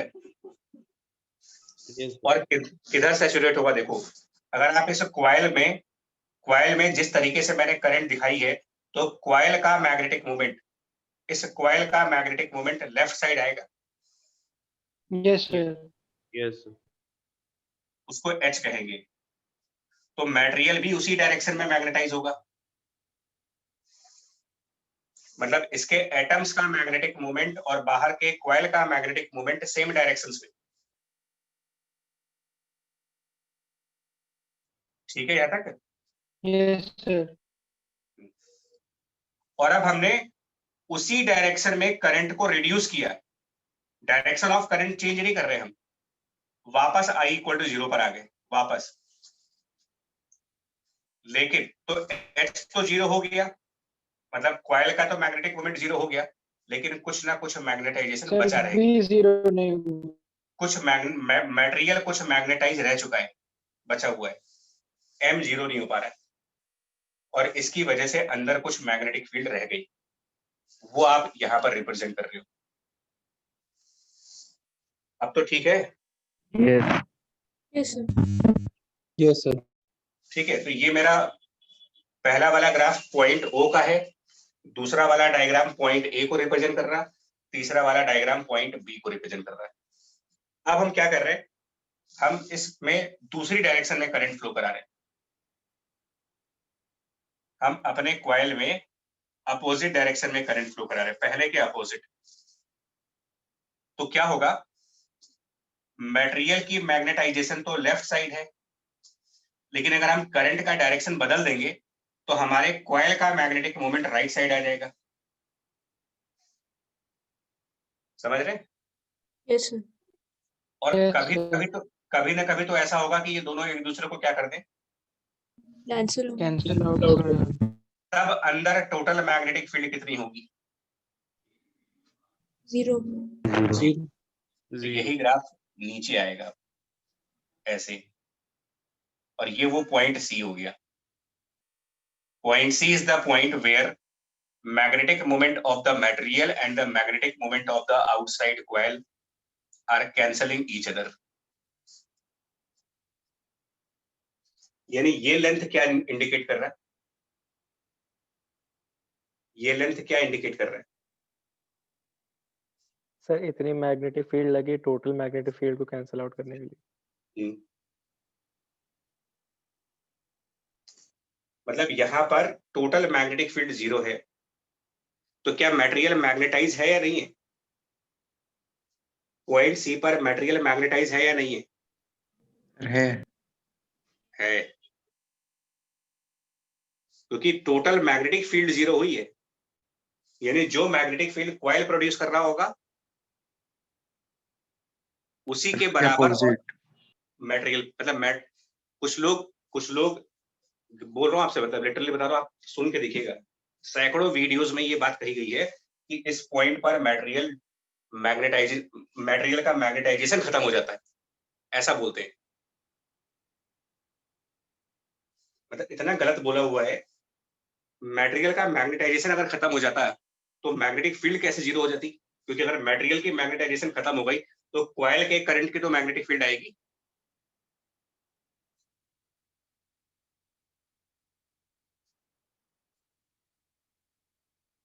बोलो.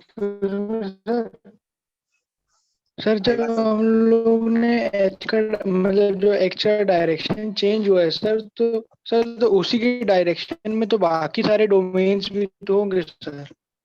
हाँ होंगे. अरे तो मैग्नेटाइजेशन तो पहले भैया पहले मैग्नेटाइजेशन लेफ्ट है, एच की वजह से ये मैग्नेटाइजेशन पहले कम होगा. Okay sir, okay sir.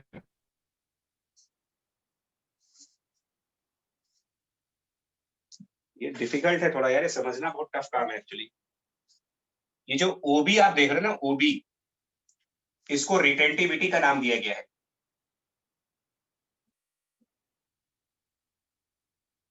और ये जो ओसी आप देख रहे हो, इसको मटेरियल की कोएर्सिविटी का नाम दिया गया है. Coercivity of the material OC, और रिटेंटिविटी ओबी.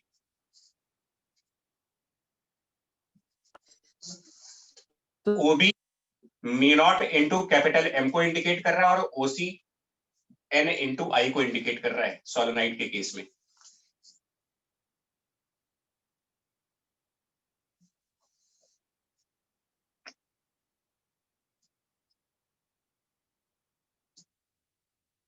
ठीक है जी, आगे बढ़े. और यस सर.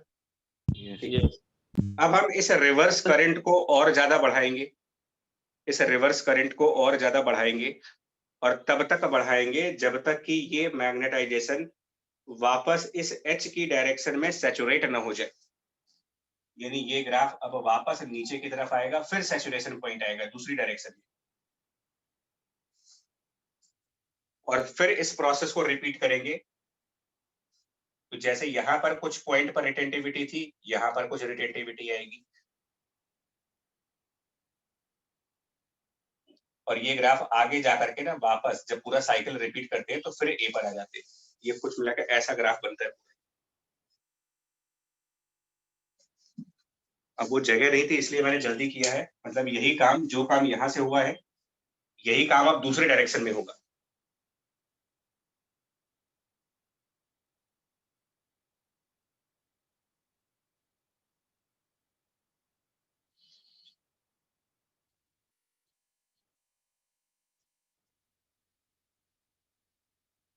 ठीक है जी, बोलो. यस. आपके जो एग्जाम्स के क्वेश्चंस हैं वो इन 2 पॉइंट्स पर आएंगे. ओबी की कुछ वैल्यू दी जाएगी या फिर ओसी की कुछ वैल्यू दी जाएगी, और ये तभी समझ पाओगे जब आप प्रैक्टिस करें इसकी. अदरवाइज मैं फिर बोल रहा हूँ, एक दिन के बाद ये टॉपिक बेकार हो जाएगा, एक दिन के बाद सब भूल जाओगे। जेई मेन के जितने भी टॉपिक अभी बचे हुए हैं ना, वो सब ऐसे ही है।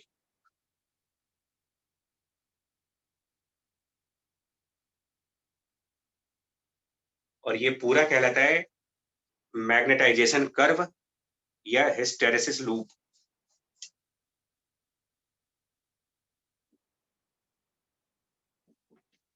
और हिस्टेरेसिस का मतलब हिस्ट्री से रिलेटेड है कि इस मटेरियल में मैग्नेटाइजेशन होगा कि नहीं होगा, वो करंट वैल्यू ऑफ आई पे, प्रेजेंट वैल्यू ऑफ आई पे डिपेंड नहीं कर रहा, क्योंकि अगर प्रेजेंट वैल्यू ऑफ आई 0 है तो इसको मैग्नेटाइज नहीं होना चाहिए।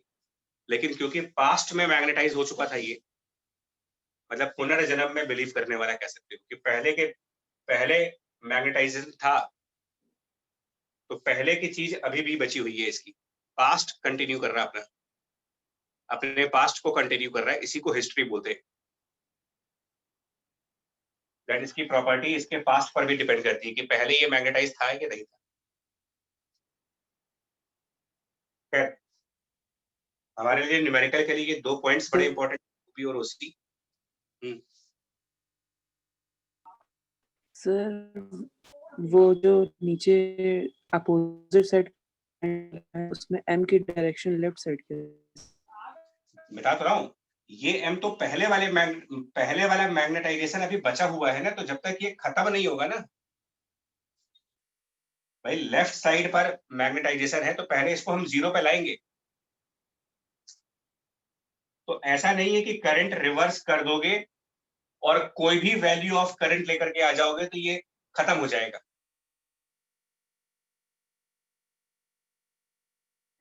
ओके एटम्स अगर इस डायरेक्शन में है, एटम्स का मैग्नेटिक मोमेंट इस डायरेक्शन में है, तो उनको 0 पे लाने के लिए रिवर्स वाली करंट को एक वैल्यू तक पहुंचना पड़ेगा ना। रिवर्स वाली करंट जब एक सर्टेन वैल्यू पर आ जाएगी तो ये हो सकता है कि m 0 हो जाए, पॉसिबल है।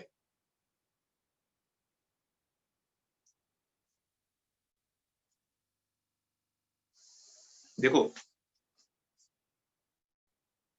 अगर मैं कुछ न्यूमेरिकल वैल्यू समझाऊं आपको, मान लो यहाँ पर मैग्नेटिक मोमेंट, जो बचा हुआ मैग्नेटिक मोमेंट है, बचा हुआ magnetic moment per unit volume, इसकी कुछ वैल्यू है, सपोज 20 है, जस्ट रैंडमली चूज किया मैंने।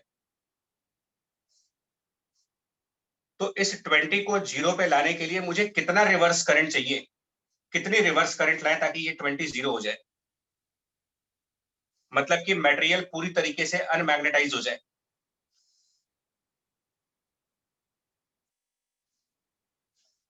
तो इसके मैग्नेटिक मोमेंट के अपोजिट साइड पर ही तो आप करंट क्रिएट करोगे ना कुछ करंट तो लाओगे, ताकि वो इस मैग्नेटिक मोमेंट के बराबर मैग्नेटिक मोमेंट जनरेट कर पाए हम यहाँ पर। Yes sir. तो ऐसा तो है नहीं कि करंट रिवर्स करके तुरंत ही वो डीमैग्नेटाइज हो जाएगा।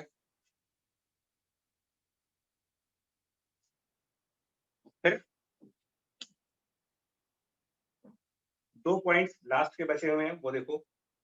एक, आप जरा बताएंगे यहाँ पर और यहाँ पर ये जो H लिख रहे हो, इन दोनों का प्रोडक्ट डायमेंशन वाइज क्या बनेगा? इनका प्रोडक्ट डायमेंशन वाइज, इन दोनों की प्रोडक्ट डायमेंशन वाइज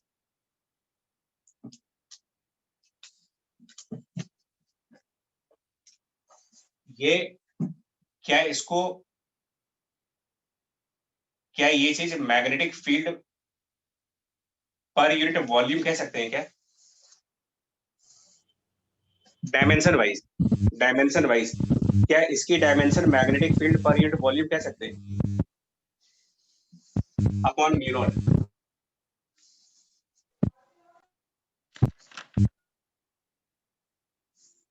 देखो क्या हो गया है, सॉलिनॉइड की मैग्नेटिक फील्ड पढ़ते हो म्यू नॉट एन आई, तो एन इंटू आई की डायमेंशन क्या लिख सकते हो? नहीं कह सकते इसको magnetic field by mu naught? yes sir, yes sir. तो यहाँ पर magnetic field divided by mu naught जैसी चीज है, और यहाँ पर मैग्नेटिक फील्ड है। तो अगर मैं इस लूप का एरिया फाइंड आउट करूं तो क्या मिला मुझे? Energy density. हाँ, एरिया ऑफ लूप, एरिया तो y और x के प्रोडक्ट से ही तो आएगा ना, तो यहाँ भी मैग्नेटिक फील्ड और यहाँ magnetic field upon mu naught, तो मल्टीप्लिकेशन करके b square by mu naught नाम की चीज बनेगी। Yes sir. ये किस चीज की डायमेंशंस होती हैं? b square by mu naught से कोई फिजिकल क्वांटिटी नहीं आती। Energy density. Energy density. Yes sir. यानी कि ये जो लूप बना है इसके अंदर का जो एरिया है इसका एक फिजिकल मतलब है। इस एरिया का फिजिकल मतलब होता है required input energy, required input energy for the regular magnetization and demagnetization, required input energy for the regular magnetization and demagnetization।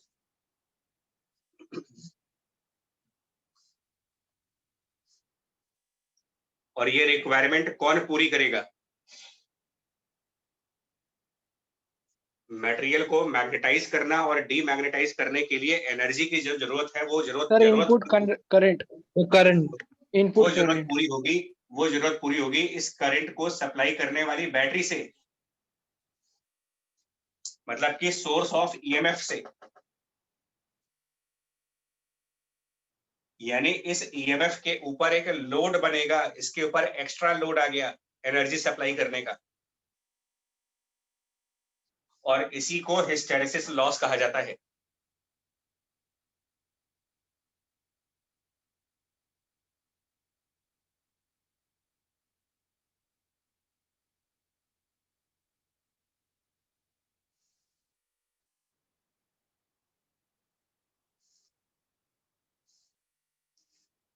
बात हो रही है कि हिस्टेरेसिस लॉस क्या हुआ यहाँ पर? Yes sir. इस करंट की वजह से जो देखो करंट को एस्टेब्लिश करने के लिए वोल्टेज चाहिए, तो इस वोल्टेज के दो काम हो गए, एक तो करंट को एस्टेब्लिश करना, और उस करंट की वजह से जो बार बार मैग्नेटाइज डीमैग्नेटाइज हो रहे हैं उसके अंदर भी तो एनर्जी जा रही है, हमारी खर्च हो रही है। तो इस ईएमएफ की एनर्जी ज्यादा रेट पर खर्च होगी, एक तो करंट को एस्टेब्लिश करने के लिए, दूसरा मटेरियल को मैग्नेटाइज और डीमैग्नेटाइज करने के लिए।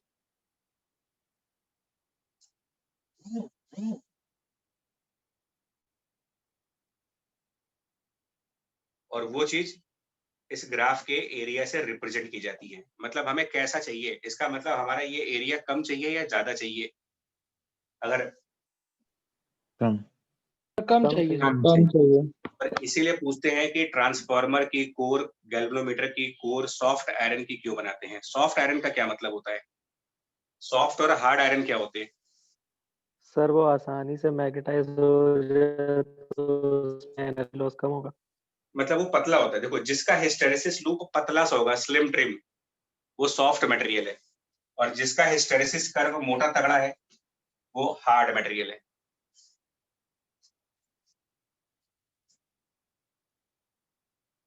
मतलब अगर बी और एच में ग्राफ ऐसा है, मोटा सा बिल्कुल, तो ये हार्ड ऑब्जेक्ट है, हार्ड आयरन।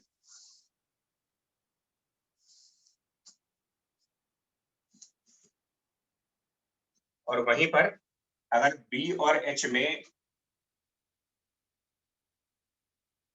एकदम पतला सा कर्व है, बिल्कुल इस टाइप से स्लिम ट्रिप टाइप का,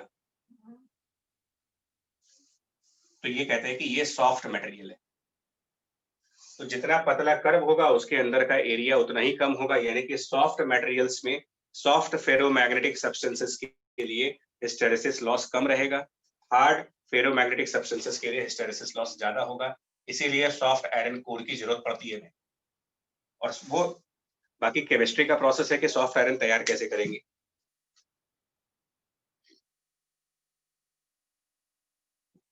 आइडियल मटेरियल तो वो होगा जिसका हिस्टेरेसिस लूप बिल्कुल जीरो एरिया का हो।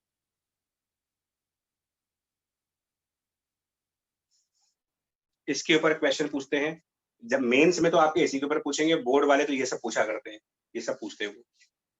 अगर है सिलेबस में तो अभी फिलहाल पता नहीं सिलेबस में इस टॉपिक को रखा है कि नहीं रखा है।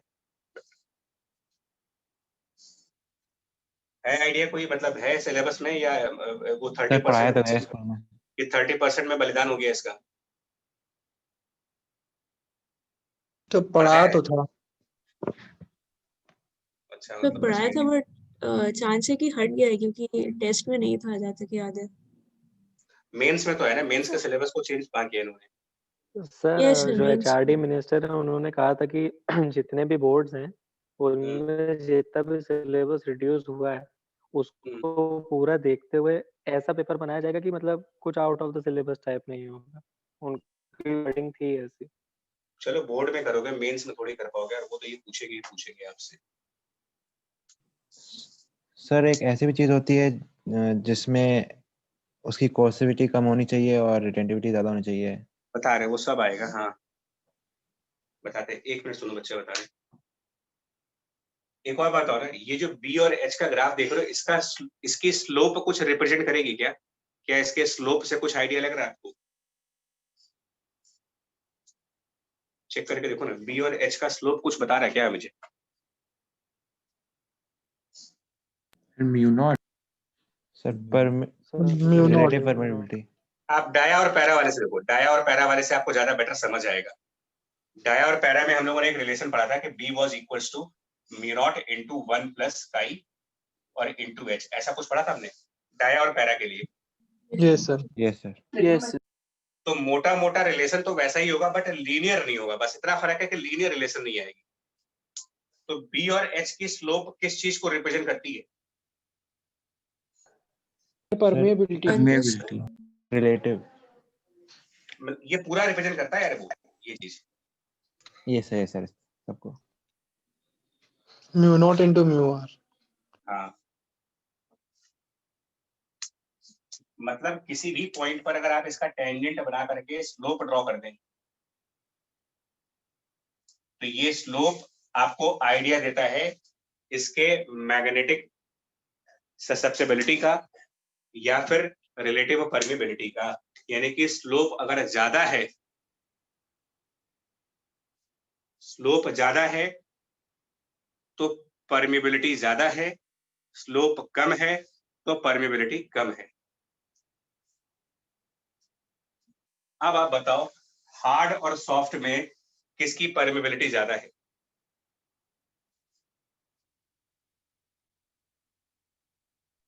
सॉफ्ट। सॉफ्ट की ज्यादा है sir. Soft iron has high permeability. इस तरीके के क्वेश्चन पूछे जाते हैं, लोग इनको याद करते हैं। बताऊं, अगर कोशिश की जाए तो सब समझा जा सकता है, लेकिन लोग रख लेते हैं इसको कि छोड़ो ना, कौन इतनी मेहनत करे, ये सब समझने में कौन दिमाग खराब करे अपना। लोग याद कर लेते हैं, क्यों? उनका ये टारगेट क्या है, भाई हमको एग्जाम ही तो देना है, हमें कौन सा आगे इसका काम है। और बात सही भी है, हमें कौन सा 12th के बाद इसको अपने पॉकेट में रख के घूमना है।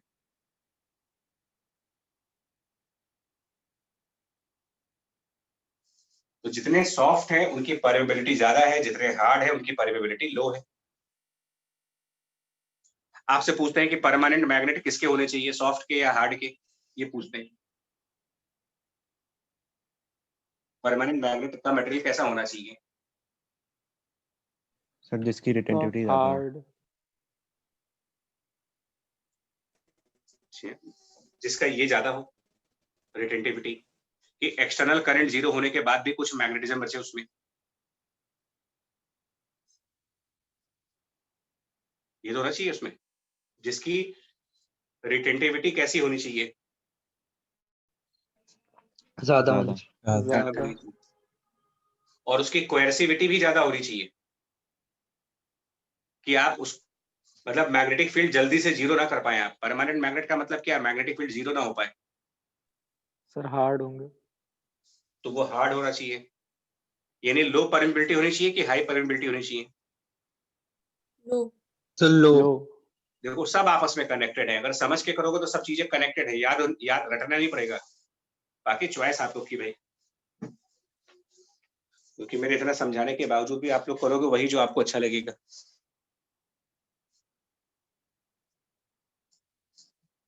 और लास्ट में एक पॉइंट ये कहा जाता है कि सब समझाने के बाद एक मैडम क्यूरी थी, वो मैडम क्यूरी भी बीच में कूद गई। जानते हो उन्होंने क्या कहा?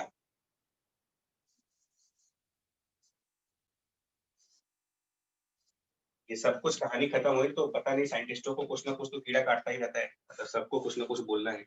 तो मैडम क्यूरी ने भी कुछ बोला। सर वो टेम्परेचर डिफाइन कर दी। हाँ, उन्होंने कहा कि भैया ये जो मैग्नेटाइजेशन आप इतनी कहानी समझा रहे हो, ये टेम्परेचर डिपेंडेंट फिनोमिना है।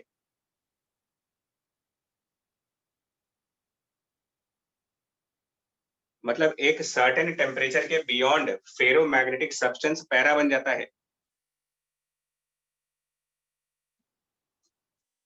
ये बकवास टाइप की बातें इन लोगों ने करी है सबने कि there is a critical temperature TC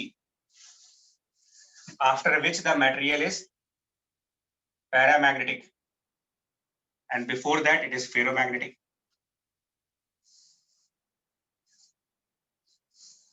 और जैसे जैसे टेम्परेचर बढ़ेगा वैसे वैसे कैपिटल एम, यानी कि कैपिटल एम का मतलब मटेरियल का magnetic moment per unit volume.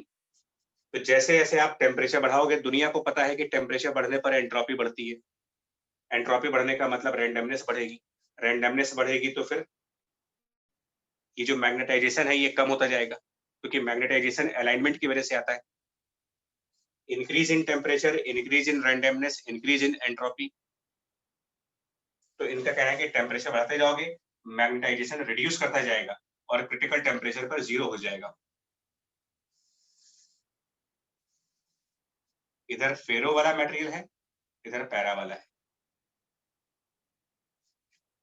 एक तो ये लॉ दिया इन्होंने मैडम क्यूरी का statement, below the critical temperature object is ferromagnetic and above the critical temperature object is paramagnetic, and with the increase in temperature magnetization decreases.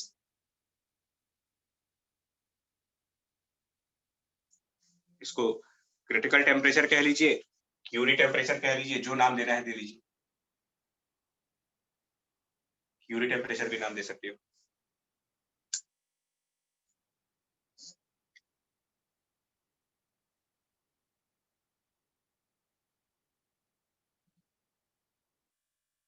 और इनसे रहा नहीं गया, मैडम क्यूरी से रहा नहीं गया, तो इन्होंने पैरामैग्नेटिज्म के लिए भी एक लॉ दे दिया।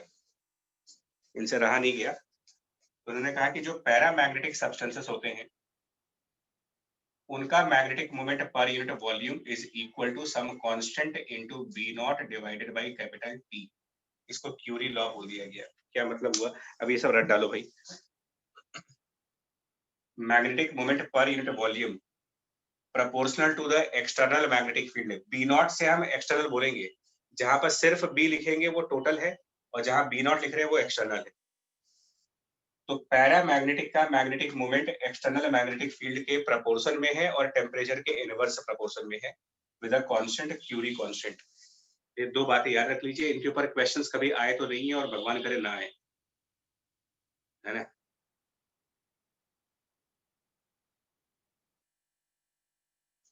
मेंस के प्रीवियस ईयर क्वेश्चन लगाओ तो तुमको इस ग्राफ के ऊपर के क्वेश्चंस की मीनिंग समझ में आएगी, बट उसके पहले आप एनसीईआरटी फॉलो कर लीजिए। मैं फिर बोलूं, पढ़ करके आज का आज लगा लोगे, कहानी खत्म हो जाएगी इसकी और हमेशा के लिए याद भी हो जाएगा, प्रॉब्लम नहीं होगी आगे आपको। वरना ये जो भी चीजें हम लोग पढ़ रहे हैं मेंस के ओरिएंटेड बेकार हो जाएंगे टॉपिक। 2 घंटे की क्लास भी करो, स्क्रीन के ऊपर अपनी आंखें भी खराब करो और फायदा कुछ ना हो।